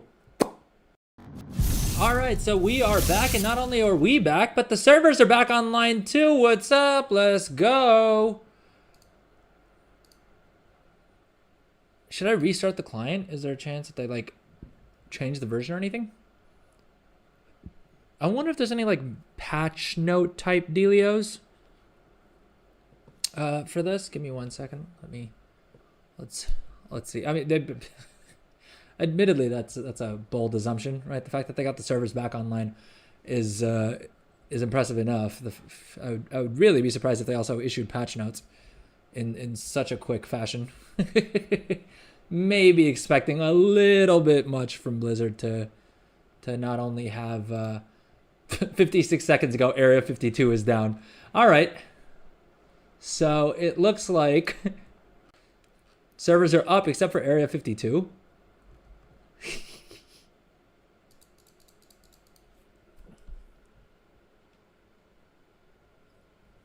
Oh, I guess it was just the realm restart.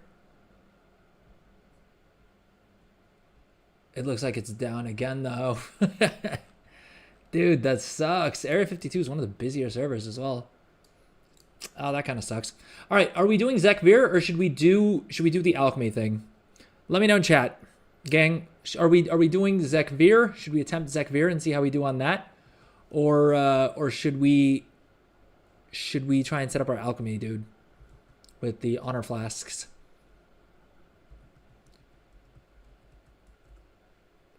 So I guess, yeah, the question is fairly simple. Are we doing gold making stuff, or are we doing actual content? All right, you know what? Let's attempt Zekvir. Let's see how we do. And if that doesn't work out, then we will go back to the gold making stuff anyway. What do I need to know about Zekvir? Let me open up the Wowhead article we had that explained it. All right, following mechanics: claw smash, short cast frontal cone, aimed at a player or brand, short cast line attack that hooks whoever's hit, likely killing them. Okay, so we got to dodge out of those things. Call web terror. Zekvir spawns a web that will become a web terror if not killed within 15 seconds. God damn it. That doesn't sound fun. The web terror has twice the HP of the web and casts web blast that stuns all players. Can be interrupted. Enfeebling spittle. Short cast that, if not interrupted, applies a massive DOT and slow to all players. That doesn't sound like fun.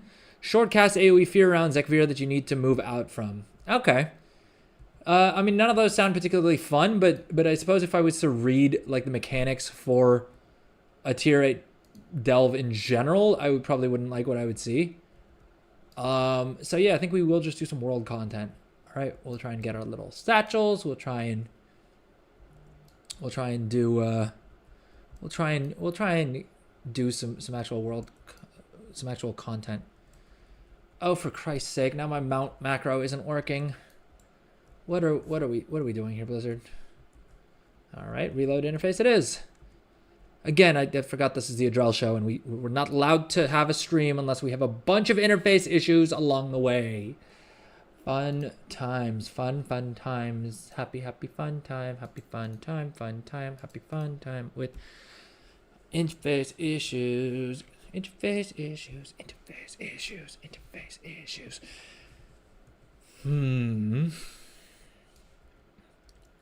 Zintanine.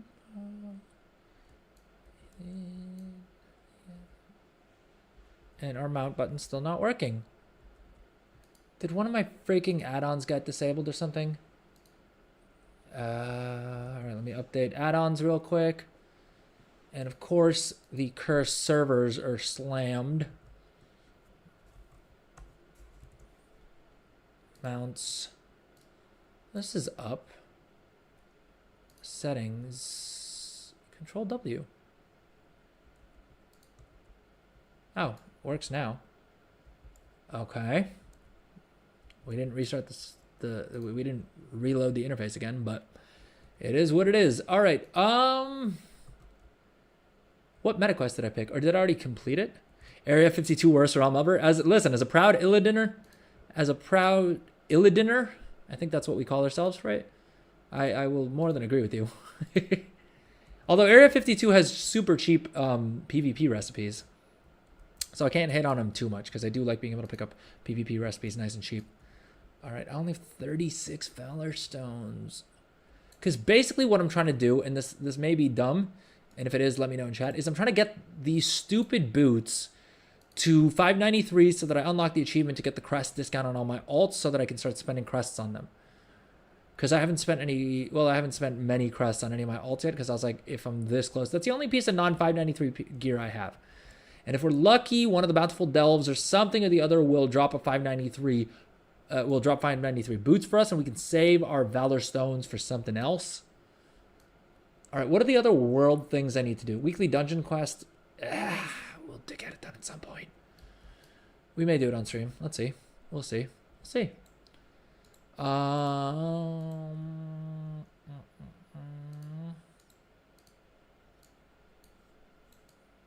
We'll do a little bit of dirt farming just because I wanted to see what the Valor Stone drop rates were. Because like I was mentioning earlier, I noticed that when I was just gathering treasures for knowledge points on my alt, she made a couple of, she got a decent little bit of Valor Stones just from the dirt itself. At least I thought I saw them drop. I may be mistaken. Maybe it was something else that dropped the Valor Stones. Did that drop any Valor Stones? Yeah, we got one Valor Stone off of that.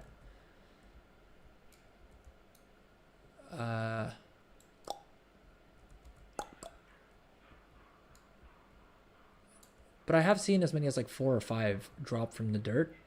So I think it is possible. What is...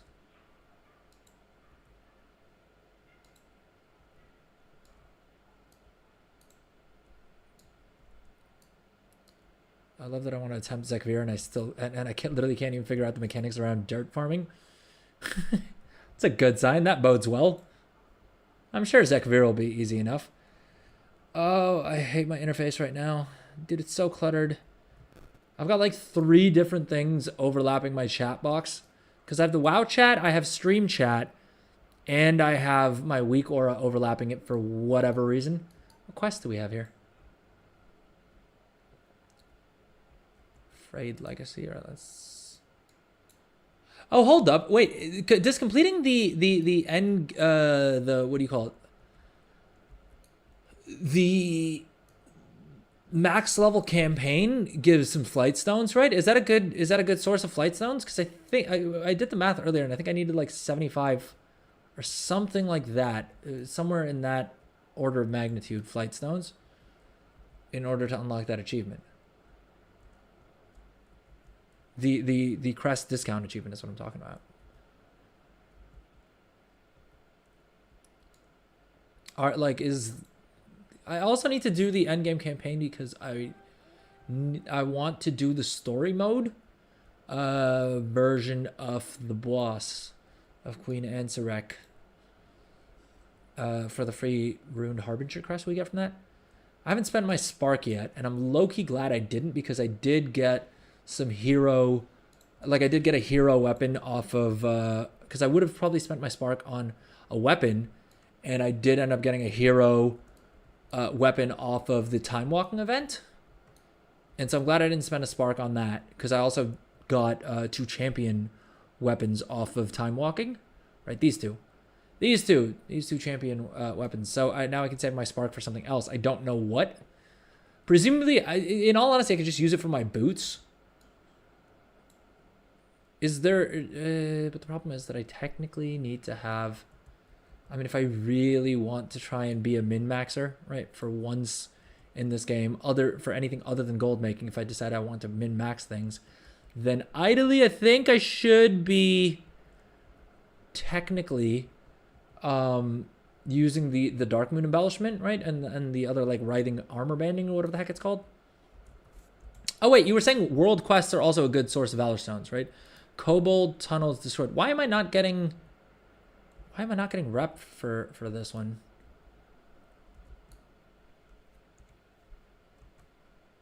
Because I definitely haven't done any world quests this week or like in the past week, I don't think, on any of my characters, as far as I'm aware. Though I guess as our buddy Seek in chat can attest to, that has no bearing on whether or not the quests actually reward rep.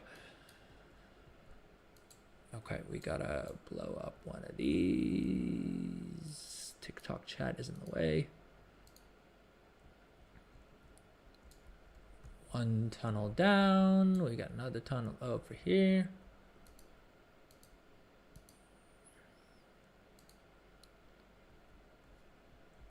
That's 2 down.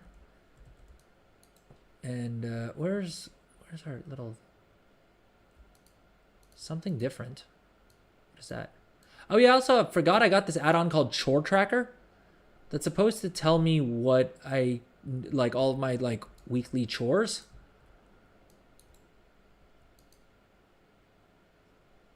Yo, hold one sec. Bro, what? Dude, did I do the freaking Awakening the Machine event without having the quest? Oh, for Christ's sake. Did I do it already? Wait, how do I check? I think I did, because I think I got my Pinnacle cash from that. Oh, dude, that would suck if I have to run Awakening the Machine again. No, maybe I didn't. Okay. I didn't, right? Because it's still saying I can get a cash. Did I not do it yet? Oh, I probably did it before reset is why I'm thinking I did it, and I haven't done it since reset. I haven't really done anything. I haven't even done the Oh, you know what we should do though? Since we're almost at the hour, we're going to do the little event. The what do you call it? The theater event. And we're going to hope that the lag doesn't kill my PC and therefore the stream. But I will accept bets on it. So place your bets in chat right now if you think my PC can handle the theater troupe event on 2 accounts while streaming on like 4 different platforms. Place your bets in chat. Oh, thank you so much for the follow, Sadroquette. Did I say that right? Was the pronunciation okay on that? Thank you. Very much appreciate that. We are basically running world content right now for those of you who may just be joining the stream. And yeah, we're trying to see if we can push eye level on this dude a little bit. Oh, I only need to do 1 more quest in Ajkahet for the special assignment. And I guess 2 more in Halifal. But what's up, Sadriquet? Welcome to the stream. How's it going? Are you playing the War Within? Or if you are you enjoying it? Are you PvPing? Are you mythic dungeoning? Are you gold making? Because Lord knows I claim to mainly play this game for gold making. And I mean, to be fair, earlier on stream we opened what, like 6.5 million? How much? I didn't even check how much that actually was. But we were at 29 million, and now if this was updated, it would say 36.2 million. So that's what we looted about 6.5 million gold. Not too bad. I guess I shouldn't be giving myself crap for not being a gold maker. We made 6.5 million gold in a day. Well, like a day and a half between Monday's stream and yesterday, because I didn't log on before stream today. All right, give me 1 second while we wait for the second account to log in, and we wait for what do you call it, the event to start here. Oh, another 100,000 gold in the mailbox, by the way. So we may make as much as 7 million gold during this stream. Like, we may pull 7 million gold out of the mailbox today, which is not bad considering our peak, which included a full weekend's worth of sales, was 8.5. I can't be too upset by 7 million gold. I mean, I don't think I should be anyway. Lord knows, chat was flaming me the other day for complaining about the fact that I wasn't making enough gold. But to be fair, my complaint wasn't that I wasn't making enough gold because like I deserved to have made more. My point was that I could have made a lot more gold if I had actually been doing the things that I say to do on stream instead of what do you call it? Instead of doing just random nonsense, which is what I was doing instead. Or you know, like the absolute worst thing I did, which was take the weekend off to hang out with friends and family and go out into RL. Complete filthy casual activity.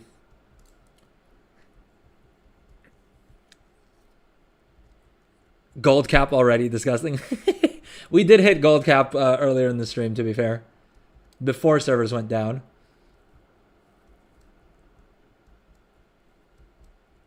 I feel like, I was going to say, I feel like one of the things that I want to do at some point is like start a stream and I'm not allowed to end the stream until I hit gold cap, right? It's not going to be like a complete challenge where like it's a fresh character and I start at level 1 and have to like hit gold cap, right? We're not going to do that just because at least not anytime soon, all right? Hey, Cedric, welcome to the chat. How's it going? Thank you again for the follow. What's up? How's it going? But my thinking is that we do like we start the stream and my like banker starts off with like 1,000 gold maybe just so that she can afford to like post everything up. And then we try what do you call it? Sorry, I got distracted by the message in chat. Legendarism. Nailed it. All right, we got a ban. I'm sorry, Cedric. Here I thought you came to check out my stream and enjoy the content, but unfortunately we gotta do the ban.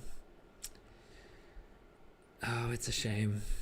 I don't enjoy banning anyone, but if you're gonna come into my chat and try and advertise botted viewers. That will get you a ban, unfortunately. It doesn't make me happy, as you can hopefully hear from my voice. But it is what it is. Dude, we're almost at 100 followers. I'm pretty stoked about that. Thank you, everyone. Thank you. I mean, admittedly, a couple of those followers are just trying to sell view bots or whatever the heck. But, I mean, all the same, I appreciate all of you who aren't trying to sell views all that much more. Na na na before na na. All right, messed up the lyric. All right. Yeah. All right, I guess we're just hanging out for another 40 seconds until the event. So I feel like that's going to be the title of the stream, waiting around for Blizzard. Because we started off the stream counting down to the server maintenance. Then we spent some time counting down to when the servers would be back online. And now we're counting down until the theater event starts. All right, let me take I'll be right back. I just got to mess with my air conditioner.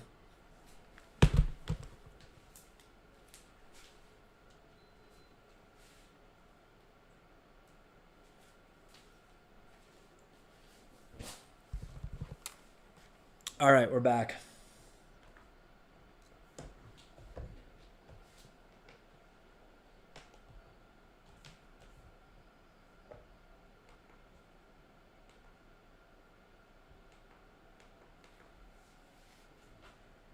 Okay, the running in circles part of the event has begun, I see.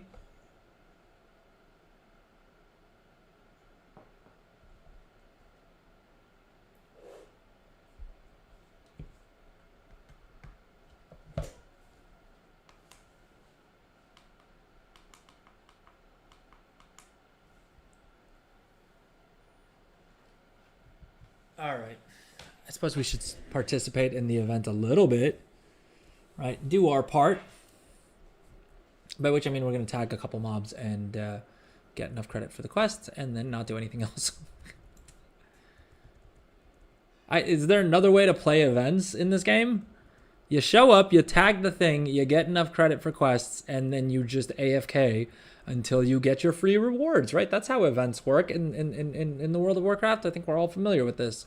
Am I wrong?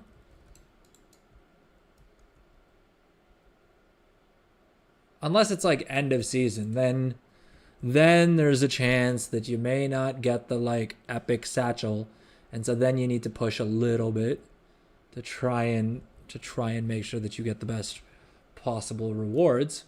Uh-oh, my mage is dying.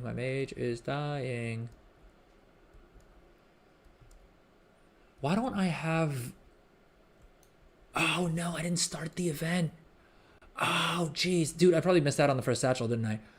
Gosh dang it, dude, it's so dumb that you need to talk to her to start the event.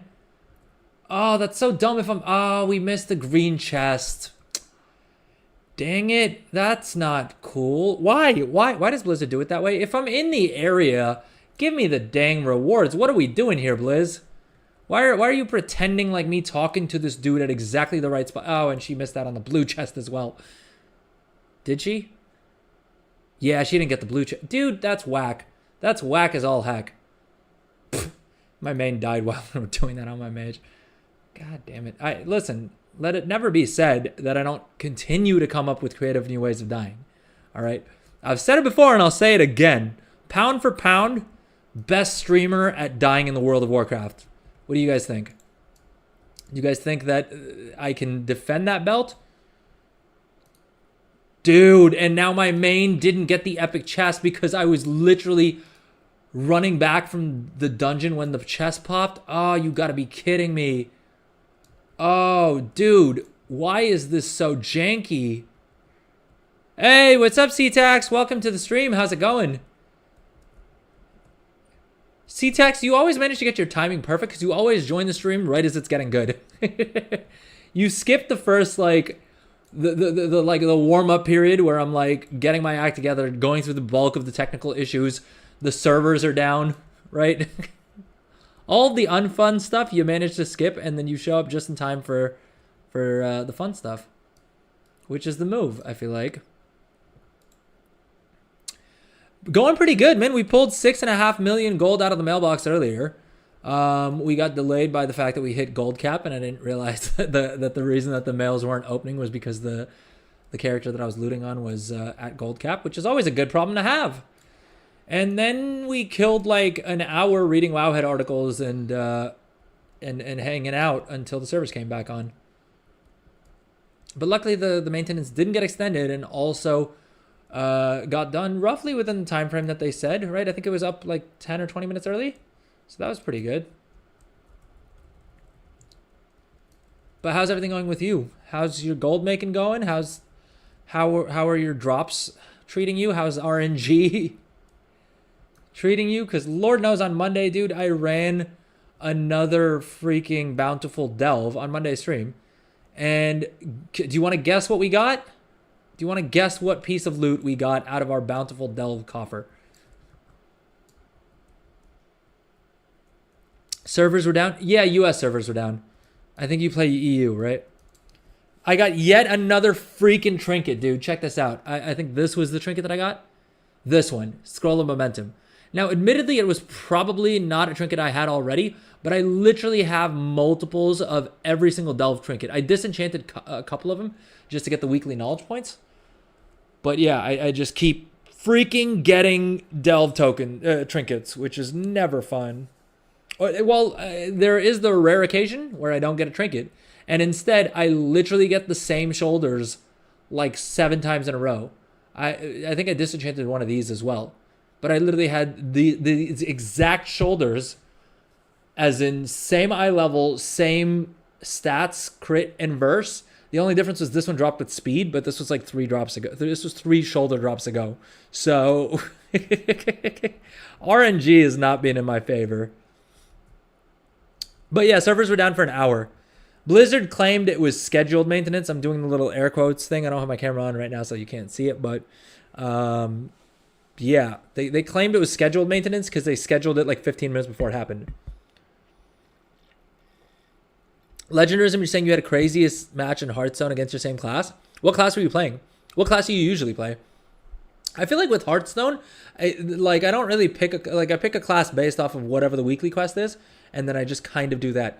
Dude, my enchants are selling like non-stop on my banker character. Here, can I all right, if we do edit mode for just a second here, because I don't want to keep no, I don't want to save it. Yeah, but check this out. Look at how many enchants we've sold. Just look at how quickly things are selling since servers came back up. And these are all like 15, 20,000 gold enchants. So hopefully we get another little like mini reset boost. Because Lord knows I loved yesterday's, man. Servers came back online, and at any given point I was making 1 to 1.5 million gold an hour in sales. Which, I mean, knowing my margins, that's 300 or 400, like 200 to 400,000 gold in profit every single hour, which was amazing. I mean, realistically, probably more than that, because a lot of the items that I'm crafting are still have like 50, 60, 70, even as high as like 200% margin. Admittedly, those are like the lower valued items. So my like average profit is probably closer to like 20, 30% margin. But either way, I'm not complaining. Right? And that's not even peak hours. I didn't even stay up until 4 a.m. last night. Or did I? Well, I may have stayed up until 4 a.m. Never mind, I did stay up till 4 a.m. Forgot about that. I stayed up till 4 a.m., but I wasn't like doing auction house stuff. And peak server time is closer to like 5 or 6 a.m. for me. So I didn't stay up quite that late. I did have somewhere I had to get to this morning. And so I called it an early night, again with the quotation marks, because I got to bed at like 4 a.m. Which, again, do not recommend. Not good for you. You got a tier piece? Oh, yeah. So I was asking in chat earlier.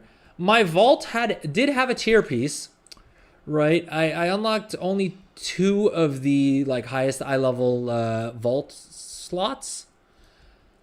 One of the potential rewards was a tier piece, and the other one was a non-tier piece, but was a much bigger upgrade for my character.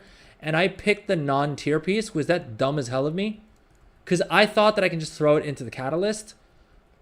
But thinking back on it, I think that was kind of a mistake. I think I could have probably instead pushed for my 4-piece bonus. The thing is, I never know how, like, because I rely too much on add-ons like Pawn to tell me if something is an upgrade or not. And so, like, Pawn doesn't really tell me if the set bonus is going to be a bigger upgrade. And so I just always go for like whatever has the bigger percentage upgrade, which is not always the tier set, right?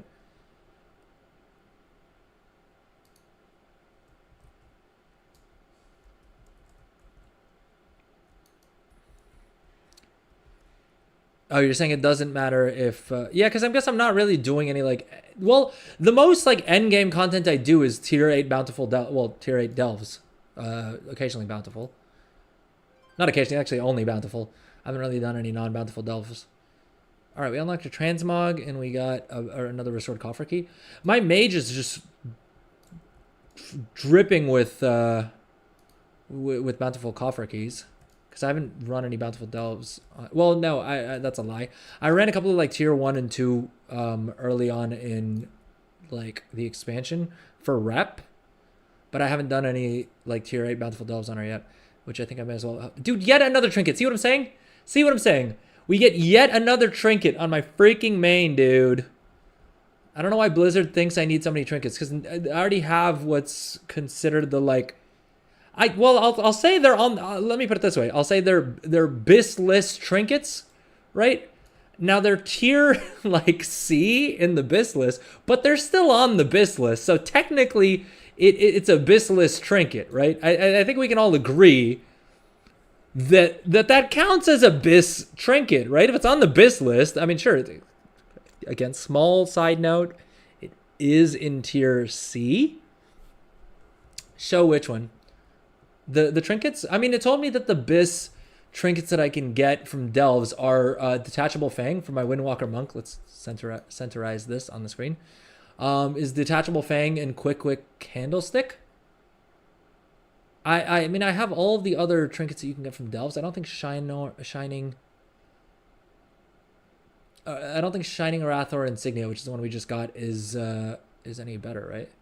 Should we pull up the Windwalker monk BIS list?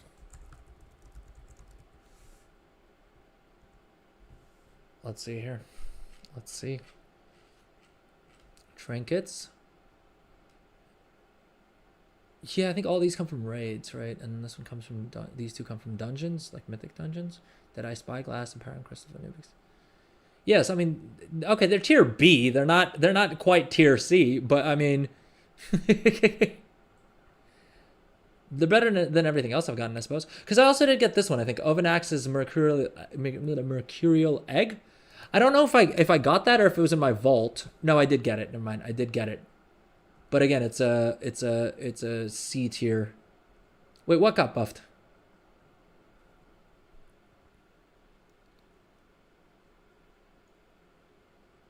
The Delve one? Oh, yeah, I think it was previously in tier C or D. Yeah, I think these two were in tier C or D. And then they did get bumped up to tier B. While we're here, we might as well see what we should do with our sparks. I mean, we got weapons. We got hero and champion track weapons from time walking. So I don't think I should use up my spark for a weapon, right?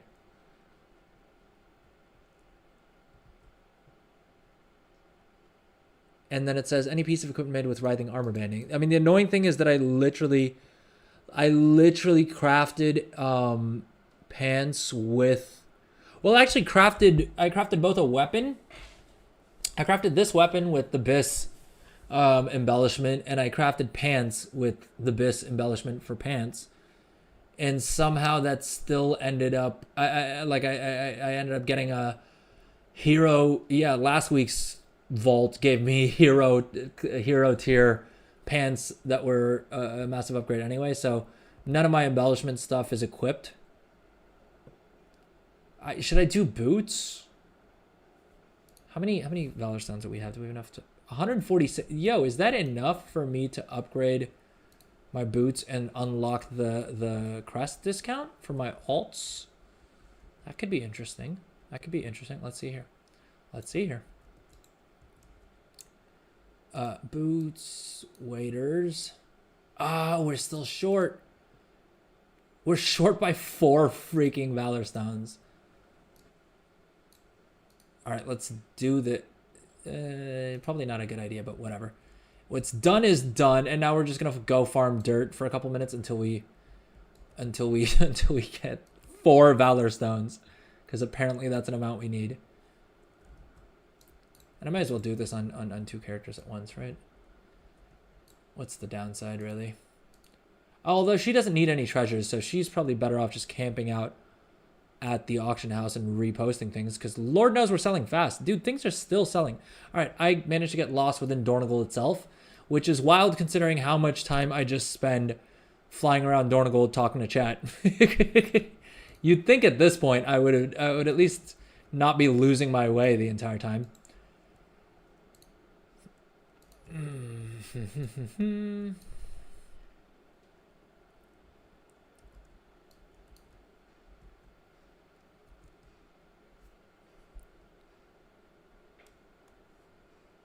You have both the S tier and A tier trinket. Good stuff. Good stuff. I'm jealous. I'm not gonna lie. I mean, I'm still not gonna run any of the content, so I'm not. I'm not quite that jealous, but.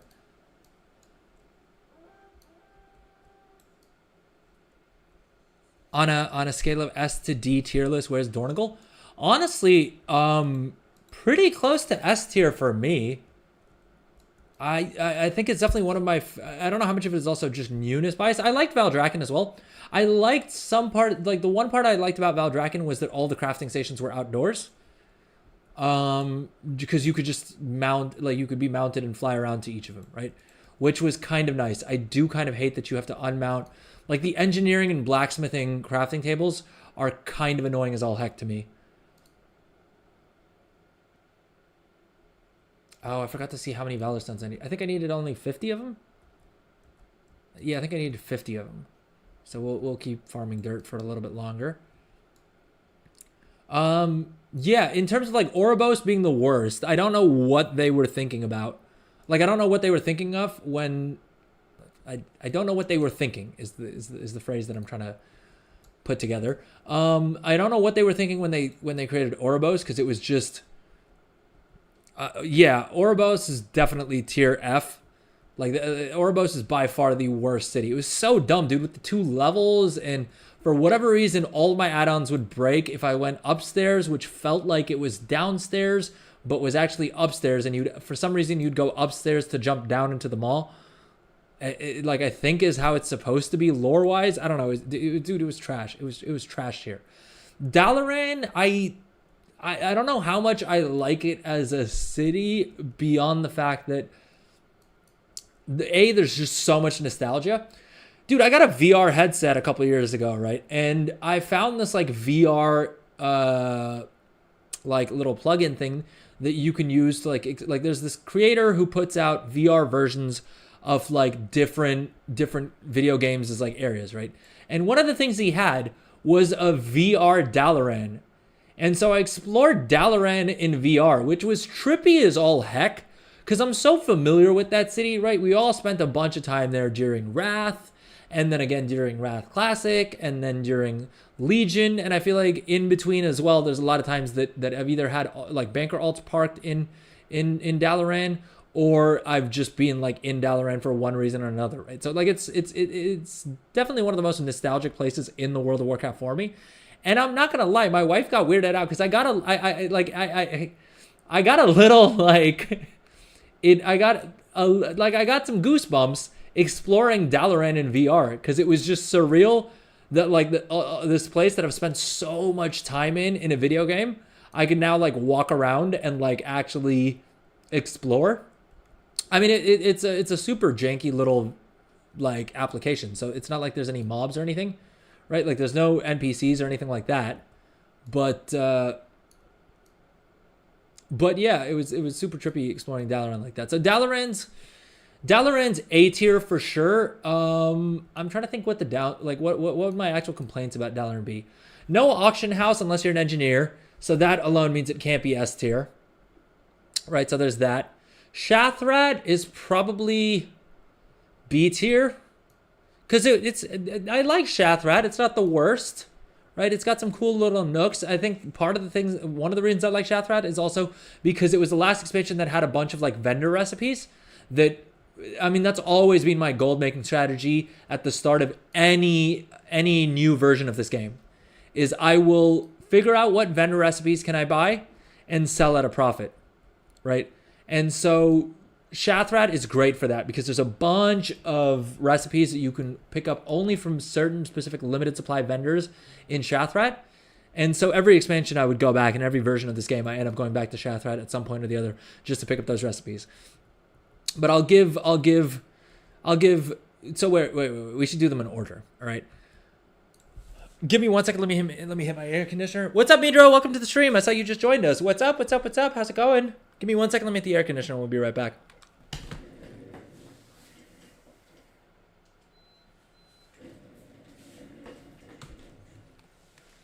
All right, we're back.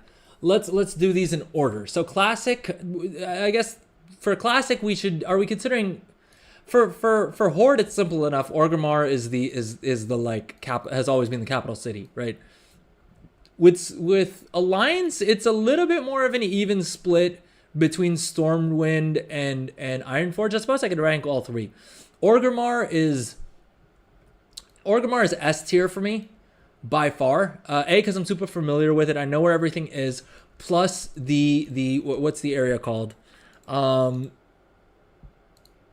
Orgrimmar, the Valley of Wisdom. This is the GOAT banker spot. This area right here is where I have spent the absolute most time in World of Warcraft at, right? Is this area right here. Because you can be mounted, you have access to, an innkeeper, sure, whatever. You have access to a mailbox, the auction house, a guild bank, and, thank you.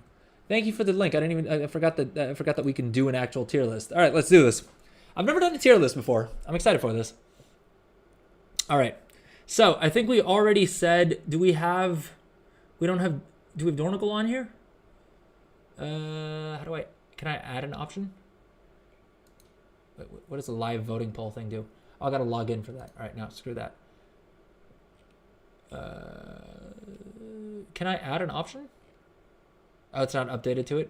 Anyway, like I said, I think I would have to give Dornigal S tier. Well, I don't know, man. It's the blacksmith and the engineer stations being inside that god awful building is it really grinds my gears, which is kind of funny because it's engineering, right? see what I did there? That was terrible. 1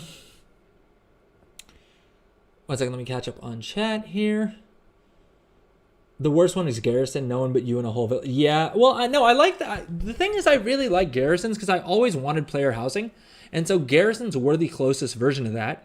But I definitely agree. It felt weird to be playing an MMORPG and never having anyone around. Like, you could invite friends to your Garrison, but let's be honest. I'm a loner, right? I don't have any friends in this game other than everyone who watches my stream now. Indoor benches. Yeah, indoor crafting benches are whack, man. Like, that's what I liked about Dornigal. All right, let's actually do this properly, though. So, Booty Bay. Are we ranking it for, like, now? Or, like...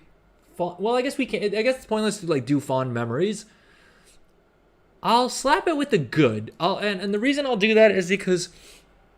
I like that you also, like, that's the second best goblin spot because, again, you have a bank, a mailbox, an auction house, all, like, super close to each other. And that aside, I also just have too many fun memories going back to, like, vanilla with Booty Bay. So Booty Bay we'll put in good. Borderless, I'm a Horde player, so I honestly haven't spent much time in Borderless. And every time I've been, it's been super confusing. But that's also because I haven't spent. It's probably the city that I've spent the least amount of time in. But I'm gonna give it a bad. I think it's probably awful, but I'll give it a bad just because maybe I don't know it well enough. Dalaran. I'm gonna put it in amazing more for nostalgia thing. I hate that there isn't an auction house there unless you're an engineer. But it's just I've spent so much time in Dalaran between the two expansions that it was like the main capital city in, and then also through like other expansions, I spent a bunch of time in Dalaran as well. So we'll give that the first amazing. All right, Darnassus. Darnassus I quite like, but again, there's like it's for whatever reason they decided to stick the bank in the middle of the city, and like the auction house is on the other end of the city, and a lot of my time that I spent in Darnassus was mainly in Classic or in Vanilla. And so you can't like flying mount around either. And so as much as I like Darnassus, I don't like that I need to like like mount up and then like run halfway across the city to get to the bank or like to the auction and like the auction house and stuff. So we'll do decent, all right? Because it's not god awful. Dazzler Allure, I think I'm also gonna have to put into bad. Cause it's just things are so far away, and like when you port in from org, it takes you to the docks. But then whenever you're at the docks, whatever you need to do is at the other end of the city, and whenever you're at the other end of the city, whatever you need to do is by the docks. And so I remember the best way to like get, like if you had to go up Dazzler Allure, then you'd need like the flight path was the goat move. It's a little bit better now that we have skywriting, but with slow flying, I mean that was like a 5-minute affair, right, to get between two different parts of the city. So the move was you hop on the flight path if you're going up, and if you're coming back down, then you use a goblin glider to just like glide down to the thing. Overall, bad design, not a fan. All right, we're putting it into bad. Exodar. Exodar is another one I'm going to throw into decent. And I'll explain why. Because I've spent a lot of time there, especially during Classic. Because if you wanted to level up jewel crafting, like in Burning Crusade and Wrath, I think Cataclysm is when they finally added a jewel crafting NPC to Orgrimmar, right? In either case, I've spent too much time running around Exodar on a ground mount. It has some fond nostalgia because I remember when Draenei came out, they were cool as heck. I mean, they were kind of weird, but they were still fun. Like it was still fun. It was like a new direction to take WoW in, which we hadn't really seen before. So I'll leave it in. I'll leave it in decent. Let's move on. Ironforge. Oh, excuse me, that was loud. Sorry, 1 second. Dude, why is my mic picking up all of that?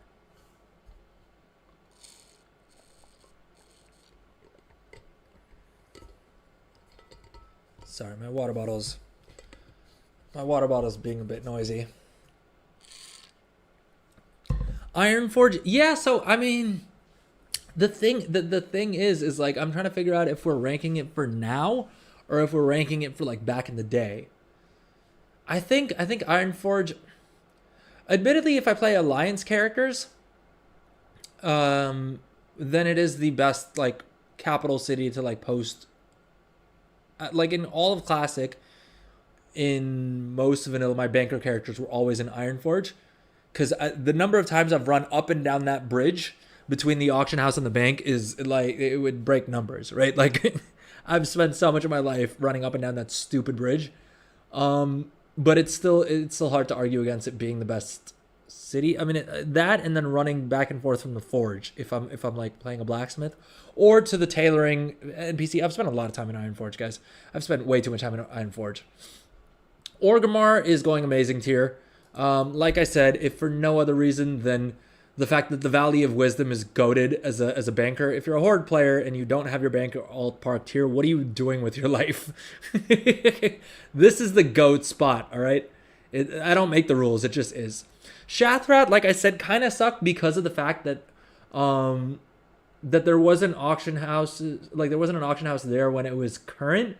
They added one later on, and I've spent some time on a banker. But again, it was the first, like, I feel like it was the first like shared hub of an expansion. Also because it was TBC, right? So it was literally the first time we got like a shared hub that wasn't like Booty Bay or like one of those, right? That like people actually hung out in all the time, and Alliance players were there, Horde players were there. Everyone was kind of there, right? It was the first like like majorly laid out city, right? Like that had that like city feel, and it had like a bit of a vibe to it. So we'll throw it into good. I think it was pretty decent. Shrine of the Seven slash Two Moons. What is it? Seven ears? That can't be right. Let's see what it's actually called. I didn't play Alliance at all during Mists, or really since. Shrine of Seven Stars. That's the one. Shrine I quite liked. Again, it loses points for not having an auction house when it was current, but it was a small enough city that it was not that much of a pain to like run around. And if you needed to port to Org, the portal was right there. And from the like inn to the Orgrimmar portal, it was like super easy. So it was super easy to get around. So yeah, I don't know if I'm gonna go. Yeah, it loses points for that. It can't be amazing. I'll give it a good though. It was a good city. Silvermoon City. Oh, this is a tough one, dude. This is a tough one. I love Silvermoon City because I still think it's the most like city, right? They tried it a bit with Stormwind, but Stormwind doesn't have the same like scale. And so Orgrimmar never has, and I don't like if they redesign Orgrimmar maybe, but I don't think Orgrimmar will ever feel like an actual city. It's always gonna feel kind of janky. Stormwind kind of does, and in some of the like visuals and like I don't think any of the cutscenes, but I know they have like a VR Stormwind experience as well, where you're like flying over the city. And so like I see what they're trying to do, and I think they did a decent job with it. The thing is, Silvermoon City is the only one that genuinely feels like a city, and there's like sweatshops underneath, and there's like little things to discover, and it feels like I could believe that being an actual city. It's a very small city, admittedly, but it seems like it could be an actual like city, like from an RP. It was great from an RP perspective because I used to play on an RP PvP server, so definitely gets points for that. I think I will give it an amazing. I also just love the Blood Elves. I mean, my main, I literally like race changed my main from a panda to a Blood Elf because of how much I love Blood Elves. So I think we do give that an amazing. Stormwind. Stormwind has so many memories as well, though. Like running through those gates for the first time, dude. Like when you leveled your when you had your first character. Because let's be honest, we can all lie and pretend that we rolled something else, but everyone rolled a human warrior at some point or the other, most likely as your first character, right? And you got through the like North whatever it's called, village, right? And then you finally like approached Stormwind, and it just had this like grandeur before you could like fly up to it or whatever, and you're like, oh wow, like this is a city, like they've built a whole ass castle here. Right, like that nostalgia thing alone, and like the impact it had on you. And then every time since, like if I'm hanging around Stormwind and I have nothing better to do, I will literally run through that gate just to like have those feels again. So Stormwind has to be S tier. Stormwind gets S tier. All right, now what does this one say? Thunder Bluff. Ooh, Thunder Bluff as well.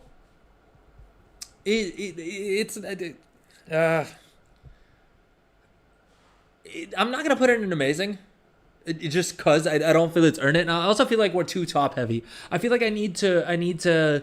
Well, okay. I guess also on this list we don't have Oribos, and we don't have Oribos, and we don't have some of the anything since BFA, right? And we don't have the what do you call it? The what's the other city that I'm missing?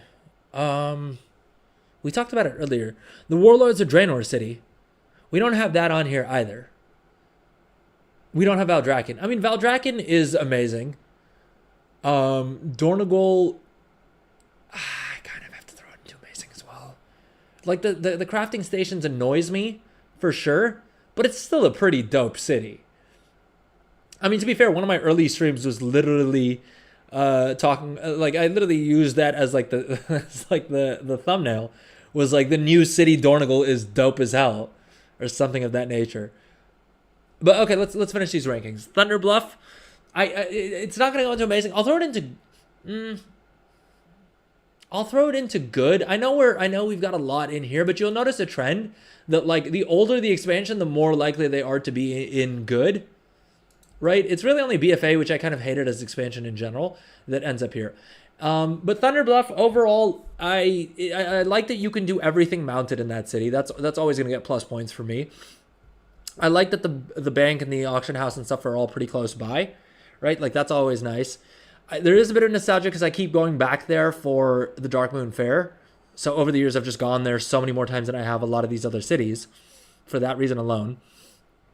And there is a bit of nostalgia because I remember rolling my first Tauren and like showing up and you'd ride the elevators and you'd fall off and you'd die that way. At least I would a whole bunch because again, like I said, I am pound for pound the best WoW streamer dying. I will compete with anyone for coming up with more creative ways to die in this game, all right? That is a title no one can take from me. All right? What do you guys think? Do you think anyone else out there is pound for pound better than me at finding... Sorry, guys. My sinuses are absolutely killing me. Let's finish the tier list, and then I will take a quick little break so I can try and spray down my sinuses. I'm the GOAT. Thank you, C-Tex. Thank you. I'm glad my efforts at coming up with creative ways to die in this game aren't going unrecognized. Oh, God. My sinuses are just freaking out. Dude, I've got an air purifier in here. I've got a humidifier. I've been freaking spraying all kinds of stuff that the doctor gave me up my nose, and I'm still freaking dying. I have no idea what's going on. Hopefully it gets better. But okay, Undercity. So the first character that I played seriously was an undead warlock, I want to say. And so I spent a lot of time in Undercity because of that. So there's a lot of nostalgia. It's not a great...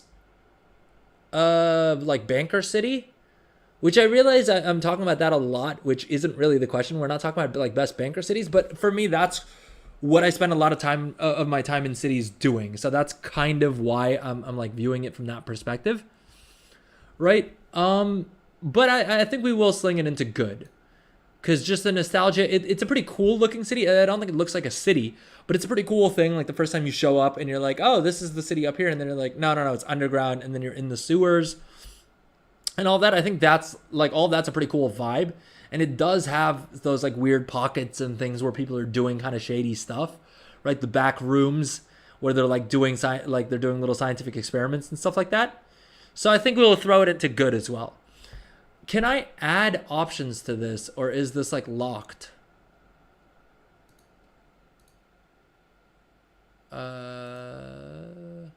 Presentation mode. What does that do? Okay, I guess that makes it a little bit easier. Why can't I add options to this though? 1 second. All right, let's take a quick break. I'll see if I can find another. I'm gonna try and sort out my sinuses in the meantime, but I'll see if I can find another tier list that allows us to add the remaining cities so we can have a complete list. Dude, thanks for the link, C-Tax. This was fun. I've never done a tier list before, at least like on stream. I'm having fun with it. I don't know if it's enjoyable for you guys, but hey. All right, let's take a quick little break, and then we'll come back, and hopefully we'll have found a different. Hopefully, I can find a more up-to-date tier list just so we can round everything out. All right, see you guys in a sec. All right, and I managed to find an updated version of the tier list as well, so we can do partially complete. It doesn't have Dornagle, but we already said Dornagle's S tier. The thing is, we need to redecide on Orgrimmar because it has the rebuilt version of Orgrimmar and the original version of Orgrimmar. So rebuilt Orgrimmar is an easy S tier. The original Orgrimmar. Now, I low-key think that also has to go into S tier simply because of the fact that it was so much fun dancing on top of the bank. Like, that was just the spot that everyone hung out at. You guys remember that? 1 sec, I'm just realizing on the vertical stream, you can't actually see the tier list. Let's see if zooming out helped. It may not have. I may need to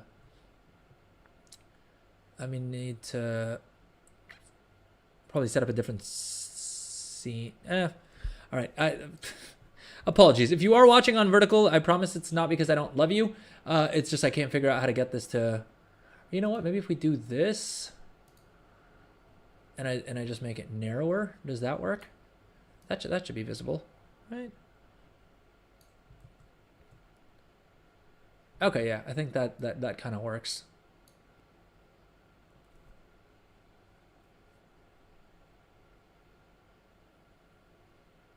All right, 1 second. Waiting for it to load. All right, I think I need to do it a little bit smaller, and there we go. I think that should be visible on the vertical stream now as well. All right, so original Orgrimmar has to go into S tier simply for dancing on top of the bank fun, right? Then Valdrakken, we said, was also S tier because the crafting stations were dope. It was a fun city. It had its own little pockets and like little different things going on. There was a lot to do in the city itself, which I always think is really cool. I'm a big fan of having things to do in the city itself, and Dornogal has a good amount of that as well. But yeah, Valdrakken was just dope as all heck. I feel like I still, even in Dragonflight was the first expansion in a while that I didn't let my sub lapse at any point for. I mean, part of it was also because they suckered me with those like subscribe for a year and we'll give you some free mounts, right? So I kind of got suckered because of that. But also, it's the only expansion that I like didn't quit at any point. And despite that, I still feel like I didn't fully get to explore Valdrakken. I definitely need to go back there and explore some of the other pockets and things like that. But overall, amazing city. Easy trash tier, Oribos. It was the worst, dude. It was the absolute freaking worst. All right, you couldn't use flying mounts, God knows why. Didn't have an auction house, which also made it completely pointless, right? There was nothing that I felt like anytime Blizzard was making me go there, I was like, damn it, I have to go to Oribos. At no point do I think I had my heart set there. They could have made it a better city. It would have been very simple. If they had thrown an auction house in there, right, put it relatively close to the bank, already you've already rocketed up a couple of tiers for my money, right? That aside, I think if they had a portal, because you had a portal from your Covenant Sanctuary to Oribos, but you didn't have one back, which made zero sense to me. I don't get why they thought it was okay to have a portal one way, but there was no way back.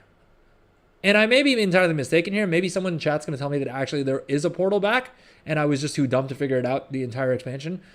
But Shadowlands in general, I didn't love as an expansion, and the capital city also just was kind of trash tier. Now, Storm Shield, I haven't spent any time in. Warspear, I've spent a bit more time in.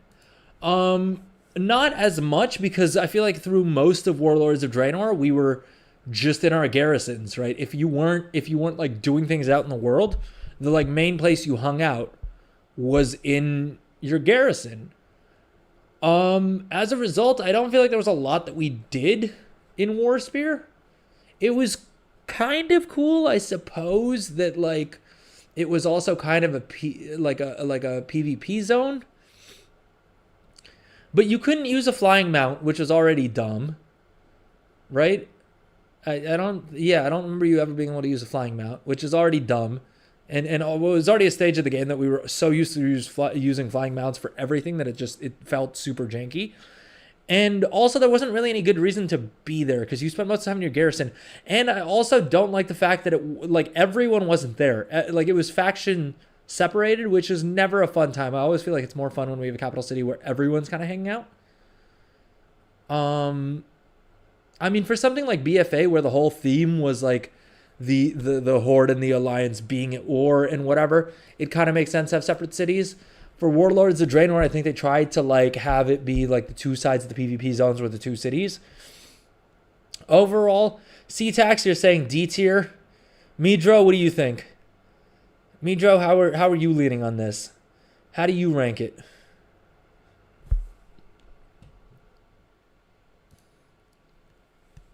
I'm leaning towards D as well. It's not the only thing is it wasn't quite as bad as Oribos, because it had an auction house. It was like there were cool parts of it. I think I will have to stick it into C, where just because it was inconvenient as all heck. It was separated by factions. There wasn't really a great reason to go there. I mean, Zuldazar Borealis at least had a reason you had to go there, but it was again, it wasn't I wasn't going there because it was cool. I was going there because it was the only place that I could do certain things, which is how Warspear felt, right? It was where the PvP vendors were, because I used to do a lot more PvP back in WoD, just because it was easier to farm gear that way. I think I'm gonna stick it in C, and I honestly don't think I've ever even been to Storm Shield, so I can't really. I'm just gonna assume it was the exact same thing as Warspear, but a little bit more alliancey, and stick it in C as well. And then of course the only one that we're now missing from this list is Dornogal, which is S tier. So I think this is where we're landing. How are we feeling about this? Chat, let me know. Which ones of these do we agree with? Which ones of these do we not agree with? Am I completely out of my mind on any of these? I feel like I could see a very strong case for Ironforge being an S tier as well. And potentially Thunder... Nah, I think Ironforge...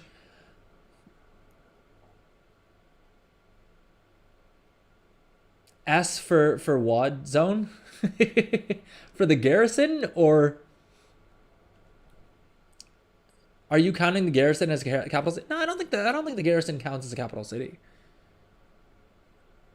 Because the garrison was like so dependent on how you kind of built it up. If you spent a bunch of gold on like getting the auction house unlocked, which I kind of worked towards the entire expansion, but I never actually got around to doing it. I think my main got kind of close, and then I never really bothered. If you had the auction house in your garrison, I could see much more of a case for it being an S tier place to hang out.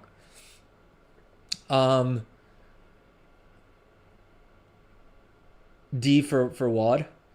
The thing is, I would put it in D tier. The only reason that I can't is because the fact that I need. Well, here's the thing. Can I add another category?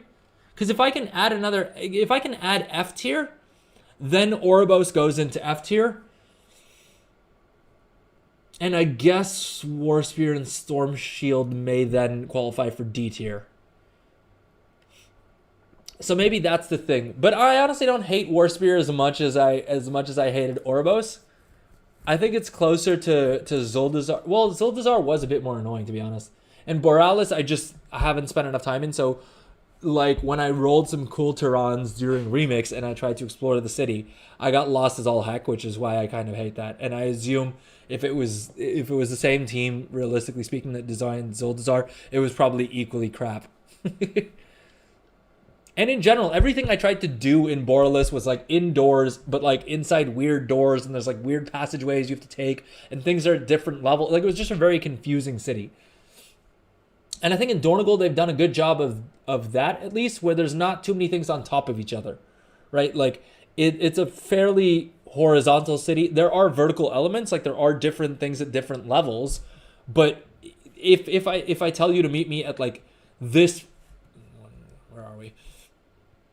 If I tell you to meet me like here in the city, there's only one correct answer, right? It's not like you could be upstairs and I'm downstairs, or like whatever it is, which admittedly makes it probably less realistic as a city, but we're playing a video game, right? Like, how realistic does it really need to be? And I think Dornogal, I there's a lot more of these parks, and like I could see this conceivably being an actual city. I don't think it feels necessarily as big of a city as the lore would probably have us believe. But it's a pretty cool city. I haven't explored everything yet. I haven't explored too much in this area. I did some quests here. I remember doing that, and those felt kind of cool. Having the coreway is kind of interesting, right? Having the little amphitheater thing here. Overall, yeah, I think it is an S tier capital city, which honestly, yes, it's a good sign that the last two expansions capital cities have both made it to S tier, which means that Blizzard's not only keeping things the same level of quality, but getting better, arguably, in some ways. I'm trying to think if there's any way in which Dornogal is better than Veldraken. I think definitely having the trading post is a massive W. I think that's a major like positive thing. And what else? Having Catalyst in the city as well is a great change. It never made sense that you have to like fly to the other end of the world for it. Is there anything else that they've added to the capital city that wasn't there previously? I think having a port to Ashkahet is also dope. I think that's a really good call. And once you unlock, I mean, you can basically get to 3 out of the 4 zones that they've added so far in the expansion directly from Dornicle, right? Either you fly down the portal through here, or realistically you do what I do, which is just fly over to the Ringing Deeps portal over here. I haven't actually timed it, so I don't know which one's quicker. I think it may actually be quicker to just hop over to the Flight Master and then have him fly you into, what's it called? Into freaking, this place. What's it called? Gundergar's. I think that may be quicker, or at least you can AFK then for a bit as opposed to have having to be at your keyboard the entire time that you're like trying to find the spots. All right. We are going to take a quick little break and then we'll come back and do a little bit more content. Although I forgot to mention this, in the past hour alone, we've sold another 540,000 gold worth of stuff.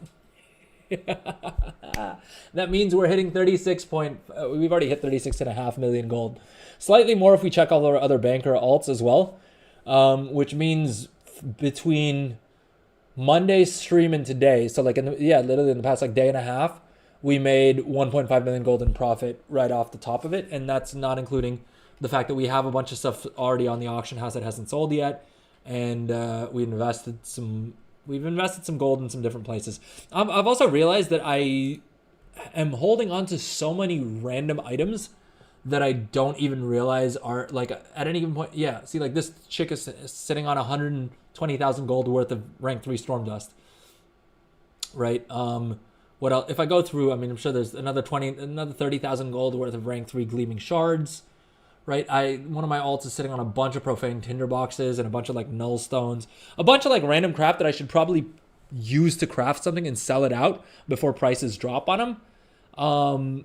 And that's where a lot of my gold is also parked. Also, these armor kits, I'm sitting on 120,000 gold worth of these armor kits that I need to just basically figure out what's the lowest price I can profitably sell these at. So, yeah, on the whole, I'm definitely up a lot more than that. It's just in liquid gold, we're up 1.5 million since Monday's stream, which is pretty good. Which is not too bad considering I didn't play all day today until stream started. And I've been disastrously ill the past couple days anyway. But okay, let's take a quick little break. And then we'll come back and do a little bit more content before we wrap up the stream. All right, see you guys in a few. Apparently earlier on, tokens were completely sold out. Where like you literally couldn't buy any tokens in game because I guess too many people were buying tokens, which is kind of weird. And I guess let me catch up on chat. Is there portal to Halifal that you don't know? No, unfortunately, there's no portal to Halifal. What I generally tend to do though is I'll take the portal to Ashkahet, and then I'll just hop on the flight path up to what's it called, Merildar. And that's what I've found to be the fastest way of getting around. I don't know if that is actually the fastest way, but it's what I've been doing. Now, ideally, I should do a quick repo cycle on this chick, but I can't really be bothered. So instead, I'm going to... they really should add one. Yeah, it seems kind of janky that they have portals to every zone except for one of them. At which point it's like, what are we doing here, right? Just add add a portal to Halifal. I mean, tie it to rep if you want. Like, fine, make me grind out the rep a bit. But again, why? Like, they could. I don't know why I always give Blizzard terrible ideas that they would probably take to like make our lives more complicated, because I don't think it adds any value to the game, right? By like time gating or effort gating things like portals. Like if it's a quality of life edition, just have it be baseline for everyone. But I know Blizzard does like to kind of gate things, right?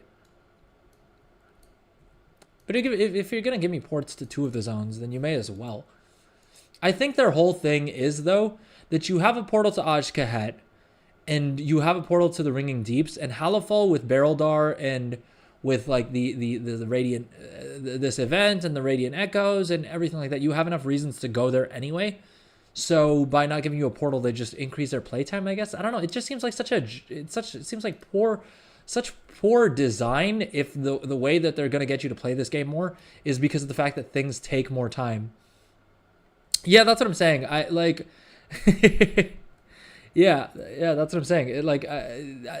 The thing is, I try and rationalize like why they've done what they've done, but I don't think I still don't agree with the justification, right? Because my thinking is always like, because someone probably had to like come up with this idea, right? I always find it hard just knowing the way the corporate world works to believe that like no one in the room was like, you know what we should do? Add a portal to Halifal as well.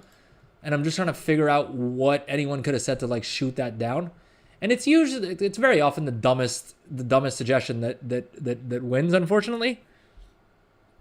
But those are the only things that come to mind. Maybe they're like, well, people will have more play. But again, it's just a terrible, indefensible decision. At no point should the goal be like, we'll get people to play the game more because it takes more time to do things. That's just kind of crap. And is also just not in line with all the other changes they've made in this expansion.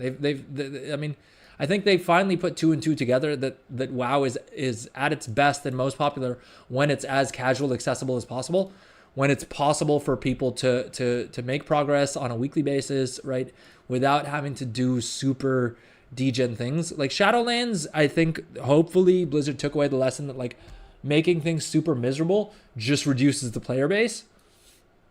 Whereas like Dragonflight, I think did a better job of doing that. It was a lot more casual, accessible, and I think that's why Dragonflight was as successful as it was. And I think in the War Within, they've done well to make it even more, like to lean into that even more, right? Which is a good thing. And I think that's why all of the player numbers seem to be up for the War Within. The point is they just need to keep going with that, right? Like because it's the same thing for me as well. The expansion that I have probably the least played time in, well, the 2 expansions that I had the least played time in were Shadowlands and BFA. And both of them just because it took too freaking long to do anything that felt worth doing. You know what I mean? Whereas like BFA with things like that mechanical island thing, it just felt like way too much work for way too little reward. Exactly, and then you had to do if you wanted to play alts, which I love playing alts, it just took even longer, which was, I mean, super dumb. Oh, dude, I forgot to upgrade the boots like I wanted to, for the crest discount.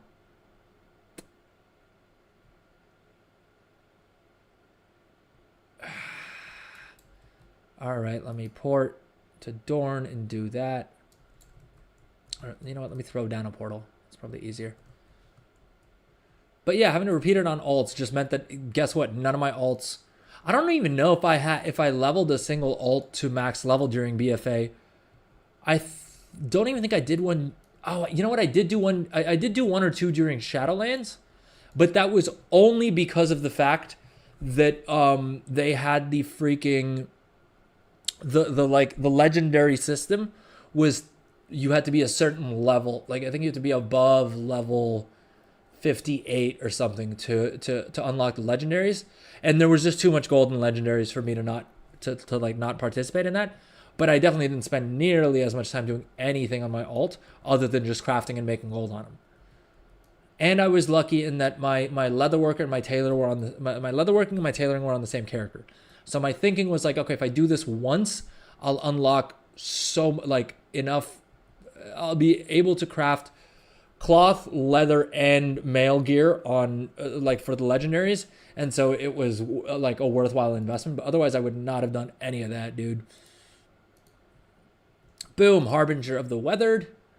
So I think now we can start. Oh, it's only a class unlock or a character unlock?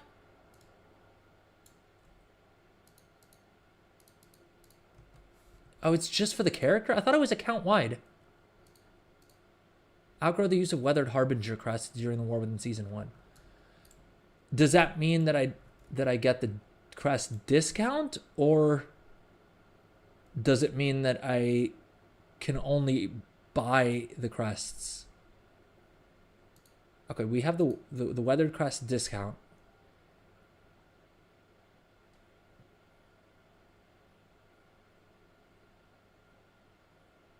Oh, the Carved Crest is because I have a higher eye level.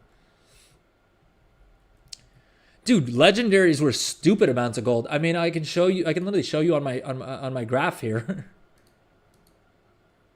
I mean, I entered Shadowlands with 3.2. So I exited BFA with 3.2 million gold because I did not get enough gold during what do you call it? During BFA to buy the auction house mount, which I'm still upset about. Because I only found out that they were removing it from the game way too late into BFA for me to be able to do it, right? I got pretty close. I mean, I got to 3.2. Maybe a little bit higher. I'm not sure. I lost a lot of data. I mean, the reason you see this huge spike here, like the reason you see this, I mean, yeah, if you see my graph, it looks kind of janky. And that's because basically this entire stretch, I just lost data because the MacBook that I used to play on died, and Apple wanted a stupid amount of money to like recover the data. But I think we looked at this the other day on stream though. So I think basically this jump here,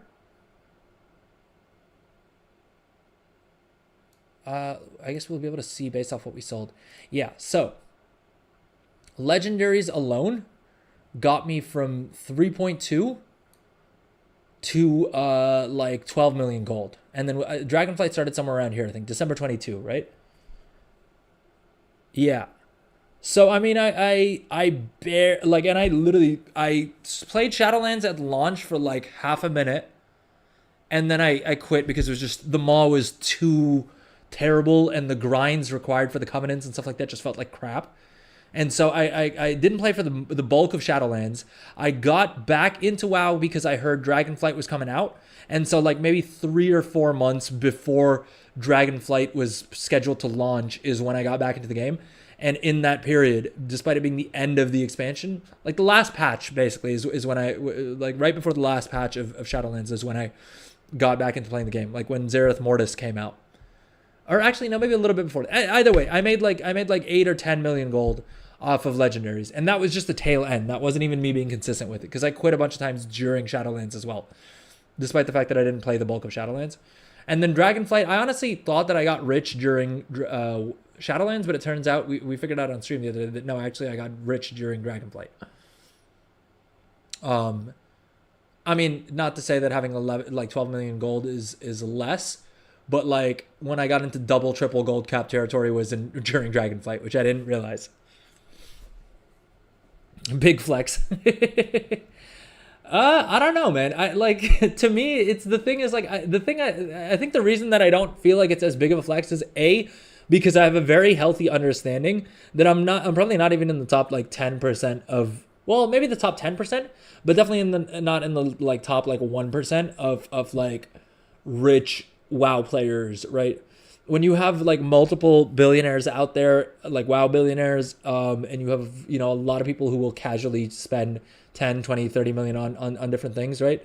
A lot of people who did boosts, a lot of people who still do boosts, right? There's big money in that, right? You can very easily in one season, you could slap together 40 million gold if you know what you're doing with your boosting. In PvE and PvP, right? Those will always make you a bunch of gold, right? And then there's also a lot of other people who like go super deep into crafting orders. In crafting orders as well, right? You can, in a very small amount of time, if you're willing to sit there in trade chat and be like the Elemental Lariat made multiple like WoW millionaires, and forget millionaires, like multiple gold caps for a lot of different people, right? And it's the same thing with this expansion as well. I mean, if you go through like WoW Economy, you'll see a bunch of people as well who are more than willing to just like sit there and like during peak hours, the only thing they do is craft weapons, or they craft, a certain type of armor or whatever.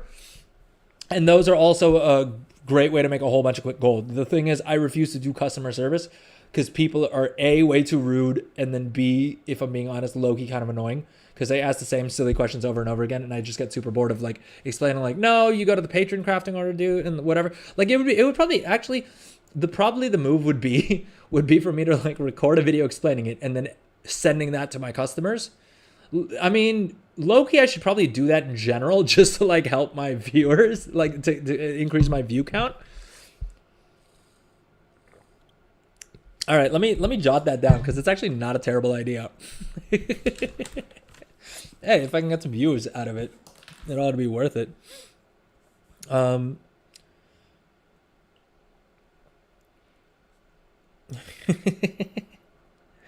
then maybe I can make some gold out of it too.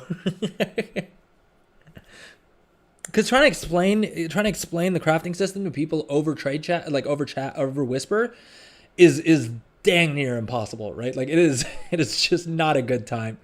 And I know I could set up macros that like or like a simple copy paste thing that I could do. I just haven't bothered doing it. I know there's some add-ons as well that will handle some of the like customer service stuff for you. I just don't enjoy doing it. And I also play at off-peak hours, so there's just not that many people on at the same point. That also means there's less competition on, so I get a little bit lucky in that sense. But I just don't if my choice is spending knowledge points on becoming very good at doing a crafting order or becoming a little bit better at something that I can sell in the auction house, I'd much rather do that. And that's what I do. And so that's why I don't think it's as much of a flex. Because like I especially now that I'm streaming, like especially given the fact that I show you guys on stream exactly how I made the gold, I feel like it's like I don't see it as much of a flex as much as just like I spent X amount of time and so I made Y amount of gold. You know what I mean? Like I don't think it's a particular. I don't think it has much to do with skill. Like I don't see it as like a skill thing. I guess. I suppose it is, right? But I guess I just don't see it as much as that. As much as just like I've spent a bunch of time doing this and figured out how the systems work, and so it's kind of more that. Which I suppose is kind of a skill in and of itself, I guess. It's just me being overly humble, as you guys know I am. Did I ever see the Venruki video about the guy who just started back in Shadowlands? No, what did he do? Like he started making gold, like he started gold making in Shadowlands, or he started playing WoW in Shadowlands and then made a bunch of gold? I mean, there's people who started in the War Within who have more gold than I did, than I do right now. I'd be very surprised if that wasn't the case. Now, did they potentially, do a bunch of degen stuff? Like they figured out the Artisan Security Shuffle maybe early on, right? Or they figured out the exploit that people are now just talking openly about on the Reddit, like on the subreddit. Maybe. But I'm not but that's what I'm saying. I know I didn't do any of the degen stuff to have like 100 million gold by this point of the expansion. And I'm perfectly fine with that. Because for me, it's more fun making the gold than it is like having a whole bunch of it. You know what I mean? Like even if you reset my gold to 0 gold right now, I would still be doing the same. Or if I had 100 million gold right now, I would still be doing the same thing, like the same things that I do right now, because I do them because I enjoy them. You know what I mean? Like that's the thing. All right, give me 1 second. I got to hit the air conditioner. But wait, tell me more about this Venruki guy, C-Tax.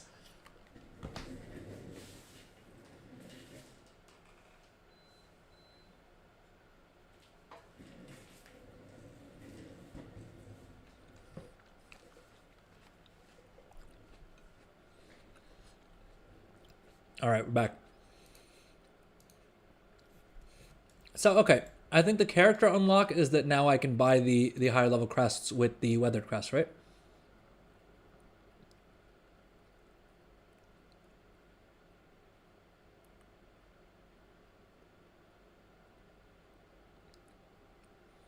Oh, so I can upgrade all my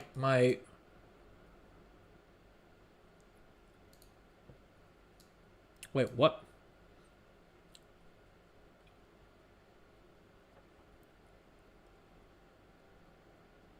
Oh, I need 90 weathered harbinger crests to buy 15 of the carved crests, right?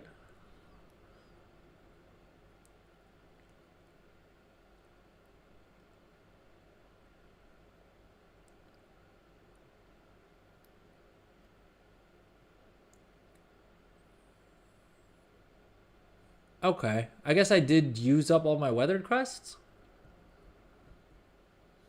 Oh, but there's a season max of 540 of them. Why, dude? Why is there?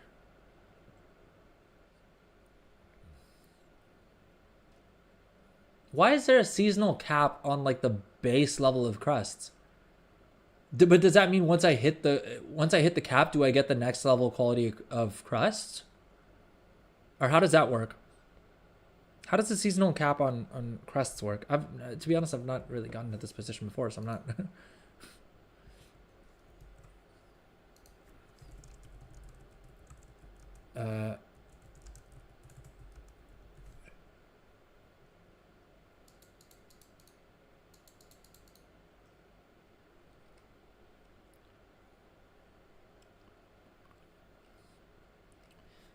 Oh, sorry, wait, I missed your message while I was trying to Google the crest thing. Venruki met a guy in dungeon that didn't know you could get legendaries back in Shadowlands, and when he explained everything you needed to do for Shadowlands, and the guy literally DC'd and never came back to. Yeah, dude. I mean, that was me. And I've been playing this game for 20 years, and in Shadowlands, again, once I got through leveling my first character, and I was informed that I would need to grind out anima, and I would need to like farm Stygia in the mall where you die all the time, and if you die, then you lose all of your Stygia, like all that crap. I was like, yeah, I'm not doing this. Like, it's not like there's no fun to be had in this, and so yeah, I quit multiple times. So it does not surprise me at all that a like someone who's just joined in Shadowlands and is less invested in the game decided that that was the line and that they didn't want to do that stuff. Because I had been playing for like whatever 16 years before that, and I didn't want to do it, and I quit the game. So that makes complete sense. I mean, yeah, Shadowlands was terrible. I mean, I think what Blizzard did was they listened to the forum trolls, like all the hardcores, right? The people who like week one grind out everything, just no life everything, and then complain about not having anything to do. And I think in Shadowlands, they made the mistake of listening to those people and catering to them. And I'm happy to see that they made that correction. And Dragonflight, they didn't do that. And War Within, they listened to those people even less. I think it sucks that they messed up the artisan's acuity thing, because I think that was a very obvious thing that degen people were going to do that would give them a huge advantage. And I think it kind of sucks that they didn't fix that. But I think other than that, they did a pretty decent job.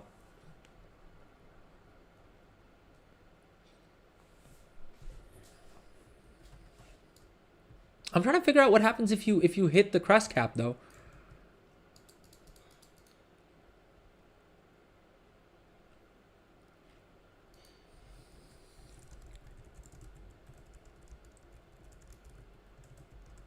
I think if you cap on some of the higher level crests, then you get the lower tier crests.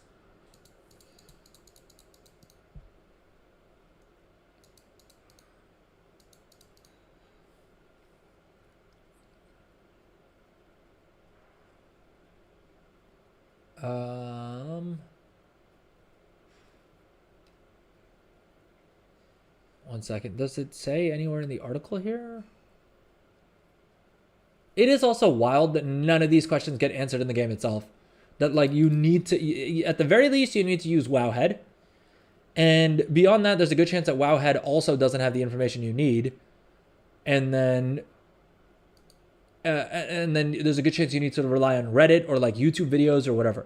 Now, as a hopeful content creator, I think it's the reason why I'm able to get people to watch my stuff, because if any of this was explained well in the game, there would probably be less of a requirement for people to rely on YouTube and all these other things. But I mean, it's not a great form of game design if you know what I mean.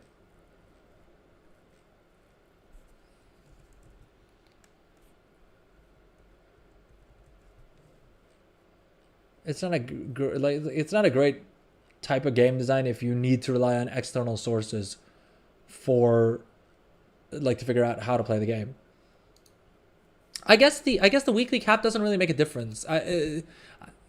Simply because of the fact that any item that I have that I already have at a high, like if I spend the crests once on this item, or that's a bad example, but if I do it on one of these champion gears and then I get a piece of hero gear equivalent, the cost to upgrade it will be discounted by the number of crests that I've already spent on it anyway. So it's probably net. I'm probably okay. Wait, let's port this chick to Dornagle. I want to see if the crest discounts are live. Like if she's getting all the crest discounts that she's supposed to.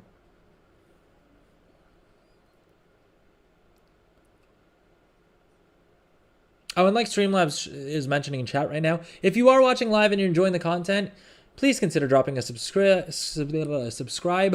If you're watching on YouTube, if you're watching on Twitch, please consider dropping a follow. And if you think I've earned it, a sub, it would very, very much be appreciated. Heck, if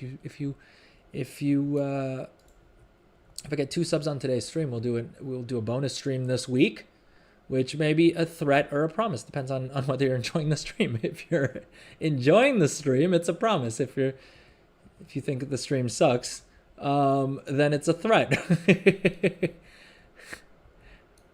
What's up, C-Tex? Welcome back.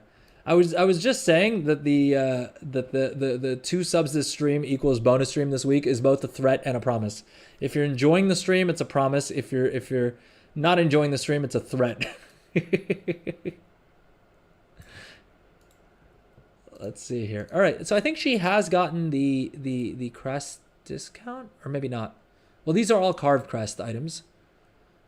What does she have that uses weathered crests? Well, none of these items seems to use weathered crest. Oh, there we go. Okay, so instead of 15, it's 10, because I think it's a 33% discount, right? Okay, that's pretty sweet. 2 subs equals hot tub stream. I don't have a hot tub, and also where I live is hot as all heck. Otherwise, I'm not above offering that. To be fair, I did have like 2 subs equals a treadmill stream, because I do have a standing desk. I did at one point try to do like, oh, if we get like a sub, then I'll stand for the rest of the stream, or like if we get 2 subs, I'll like walk on a treadmill. And that didn't seem to work, so I was like, screw it, might as well take that out. And I instead should be, I thought that I would stand more often. And I also consider, because I did also get an app that like links my computer to my standing desk.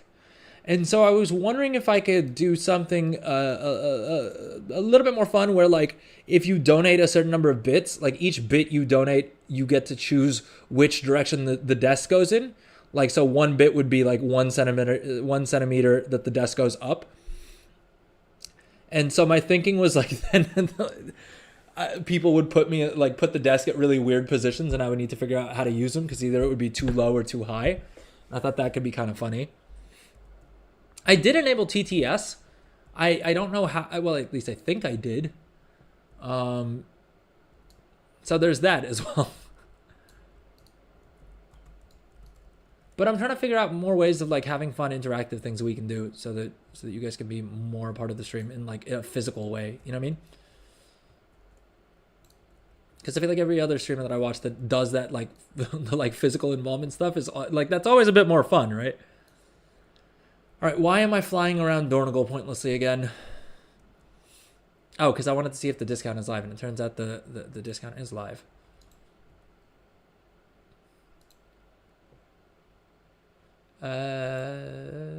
Quick.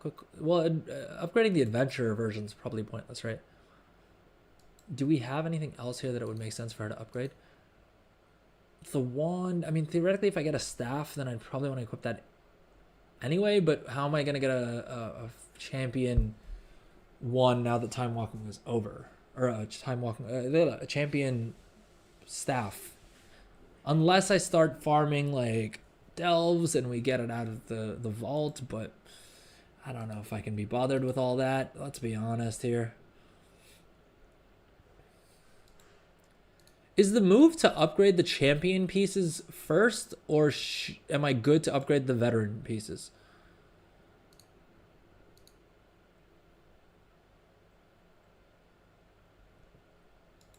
I mean, this is why I rely on Ask Mr. Robot so much, because especially with alts, I can never figure out what I should be doing. And I think they added some new features. Whatever is biz piece. Dude, I don't think I have any biz pieces, all right? I don't think... do they have like a bis delve list? Or I guess tier sets would be probably the closest for me, right? In terms of what I can realistically get. Let's see here. Where's our Windwalker Monk Abyss list? But even then, I never know which piece to catalyze. Like on my main, here's my main, right? I don't think I have any tier pieces yet. Is it just by like highest eye level or highest like item track? So like, am I best up like converting the legs, which are 610 hero? Is my best bet like converting this to tier? And I think legs are anyways a higher stat budget, so they're always a good call, right? Legs and chest, yeah. I need to get a better chest because I don't think I have one in my bags. I still have the Dragonflight season stuff. I need to clear my bags out at some point.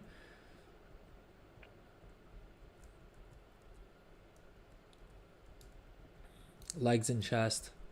Well, but also, if ideally, I'd only want to catalyze things that are like hero track, right?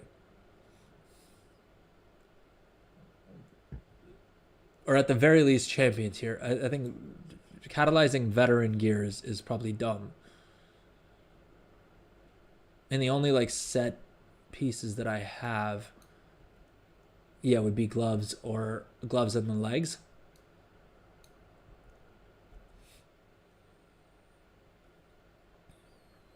Crit and mastery, crit and haste instead. Tiger Pop increases the damage of your next melee ability by 5%. So I could get my tier. What does instantly catalyze mean? Yo, that is a scary button to have on here. Oh, I think it just skips the like confirmation thing. Yeah, no. How do I disable that button? Yeah, I don't want to instantly catalyze jack crap. Because waste isn't tier, right? No. That was a dumb question. And I feel silly for asking it. All right, what did we say we were going to do? We said we were going to do the lighting the braziers thing. And we'll see if we get some... Well, we'll get our coffer keys out of that.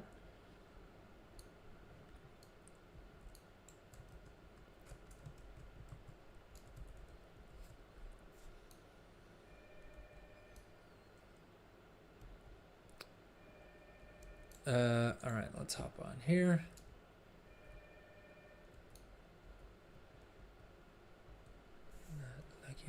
Lucky or not. You gotta tell me if you love me or not, love me or not, love me or not. Wishing for you, am I lucky or not, lucky or not, lucky or not. All right, so we are going to quickly do the lighting the, what's it called? Spreading the light event. And then I think we're gonna wrap up the stream for today. Because Lord knows my allergies are absolutely killing me. But yeah, we've also been streaming for like 4.5 hours, so I feel like that's fair enough. I feel like I've probably earned some rest after that. What do you guys think? Admittedly, we weren't playing the game for like 45 minutes of that because of the fact that Blizzard decided to take the servers down, but that's hardly my fault.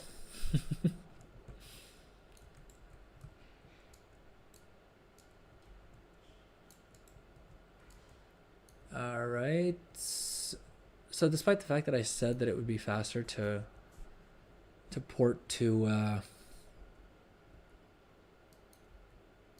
small indie company. Yep.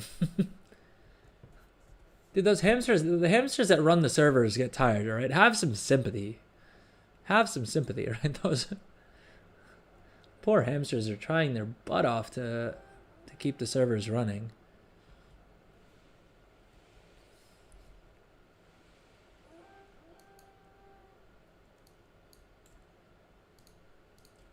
Do I actually need these?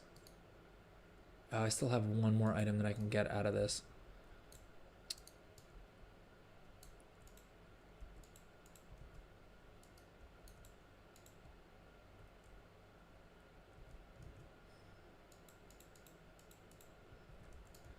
Okay, so spreading the lights.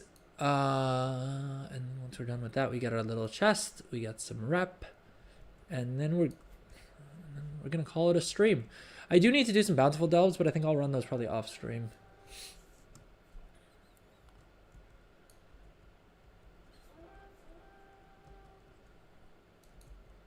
But we may run some more on Friday's stream.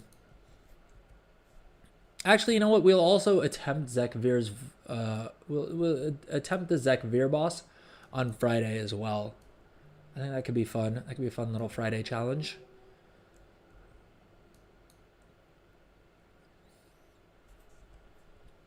And hopefully, I know I've said this a couple times now, but hopefully I can figure out the terms and conditions restrictions on doing the giveaway so that we can give away that gummy pet as well. Because I got 2 codes for the like candy giveaway pet that you could only get from the States.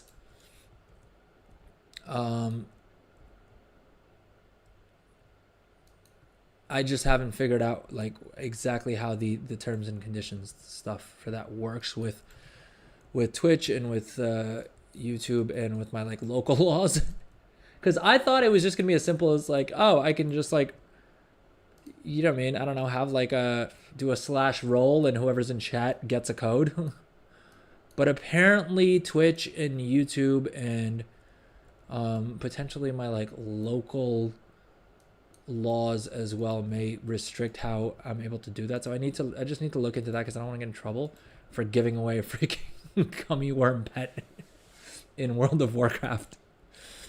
Which I realize sounds stupid, but if anyone could figure out a way to get in trouble for doing that, it would probably be me, let's be honest. So I don't want to run the risk there. But I should hopefully be able to sort that out by Friday, and then we can do at least the first of those giveaways. Yeah, I'll try and get it I'm gonna try and see how many of those codes I can get, because I think the fact that they're only available in the States kind of sucks. It's yet another Blizzard L. I don't know if I'm sure what they'll do is, well, I don't know. I was gonna say maybe they'll add it to the trading post at some point, but I also don't think they do that. And the promotion's on to like February of next year, so they certainly wouldn't do it before then. And if they do add it to the trading post, I think it would be like at some point in like a year or two, at which point it's pointless to even try and like foresee the future that far. The point is, then the other cool thing is that also the codes that I got, you can choose whether you want to redeem them for the pet or if you want to redeem them for a specific tabard. And I think the pet, like WoW had covered and a couple other places covered. But for some reason, no one's covering the fact that if you buy the candy from certain stores, you also get a tabard that's only available from that specific store. And so the codes I have are like even better than just the regular codes, because of the fact that you can choose if you'd rather pick a super rare tabard instead. That's dope. Yeah. I don't know how much the person who got the codes for me, I don't know how much they appreciated it when I was like, oh yeah, don't order them off of Amazon. Do you mind seeing if there's like a Dollar General nearby you? But they were sweet enough to actually hit the store and grab them for me, and they said they'd be happy to grab a couple more if I need them for my viewers, which I think was very sweet of them. But yeah, my point is I think we'll do a couple giveaways. So don't. I mean, definitely try and be there for each of them, because if you win more than one of them, like you can. There's multiple rewards to be had. It's not like a one and done where like if you win the thing once, you can just stop watching me forever. Please don't. That would also not be nice.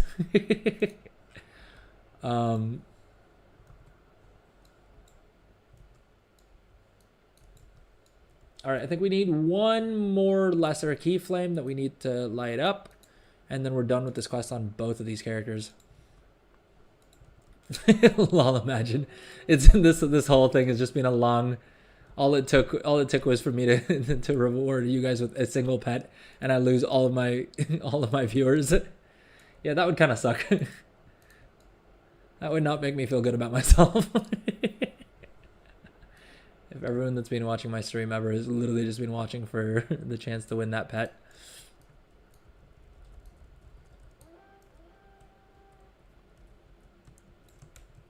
All right, let's tag the boss. I know we said we'd just do that quest.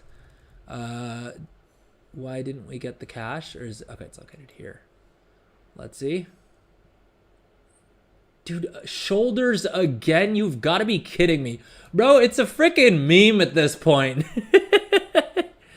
Look at how many freaking shoulders I have. I have 4 different shoulders, including, I mean, 5 including the one I have equipped, and I also disenchanted a couple of shoulders. I have the worst RNG. Because I keep getting either trinkets or shoulders, neither of which I need. All right, let's see if my mage got anything better. At least it's not a trinket. I mean, I think I'm literally, I think I've literally reached the, like, trinket loot cap. And I get a belt, which is also not an upgrade. This chick needs gloves. She needs another trinket. She needs a ring. She needs a damn chess piece. Heck, an offhand piece I would take. All right. And instead I get, how many shoulders does she have? Instead I get, what did I get? What did I get? I got a belt when she already has an eye level 590C champion, eye level 597 champion belt. So that kind of sucks. But at this point, it's more on me for expecting that RNG would give me anything that I actually needed. All right. With that said, is there anything else that we can knock out real quick, or should we just? Otherwise, I think we are going to wrap up the stream here. Oh, world boss. All right, I'm gonna do the world boss off stream though. I should have probably done the world. You know what? I should have probably done the world boss and done my bountiful delves prior to picking something out of the vault, right? That is the like non-noob way of doing that, and potentially also running LFR. But I didn't. Listen, I'm not used to having a vault in the first place. All right, delves are the first time that I like reliably have a vault every week outside of like end of season 4 in Dragonflight. All right, so I got excited. I opened up the vault right as the servers went live, and I picked something pretty quick. But I'm not min-maxing anything anyway, so I don't know why I'm pretending like it's going to make any difference in the grand scheme of things.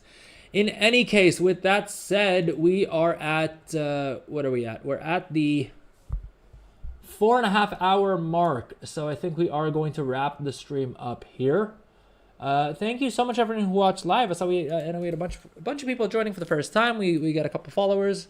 Only some of them were trying to sell us view bots. I think we only had 1 view bot on today's stream, which is lower than usual, I feel like. So I think that's a good sign.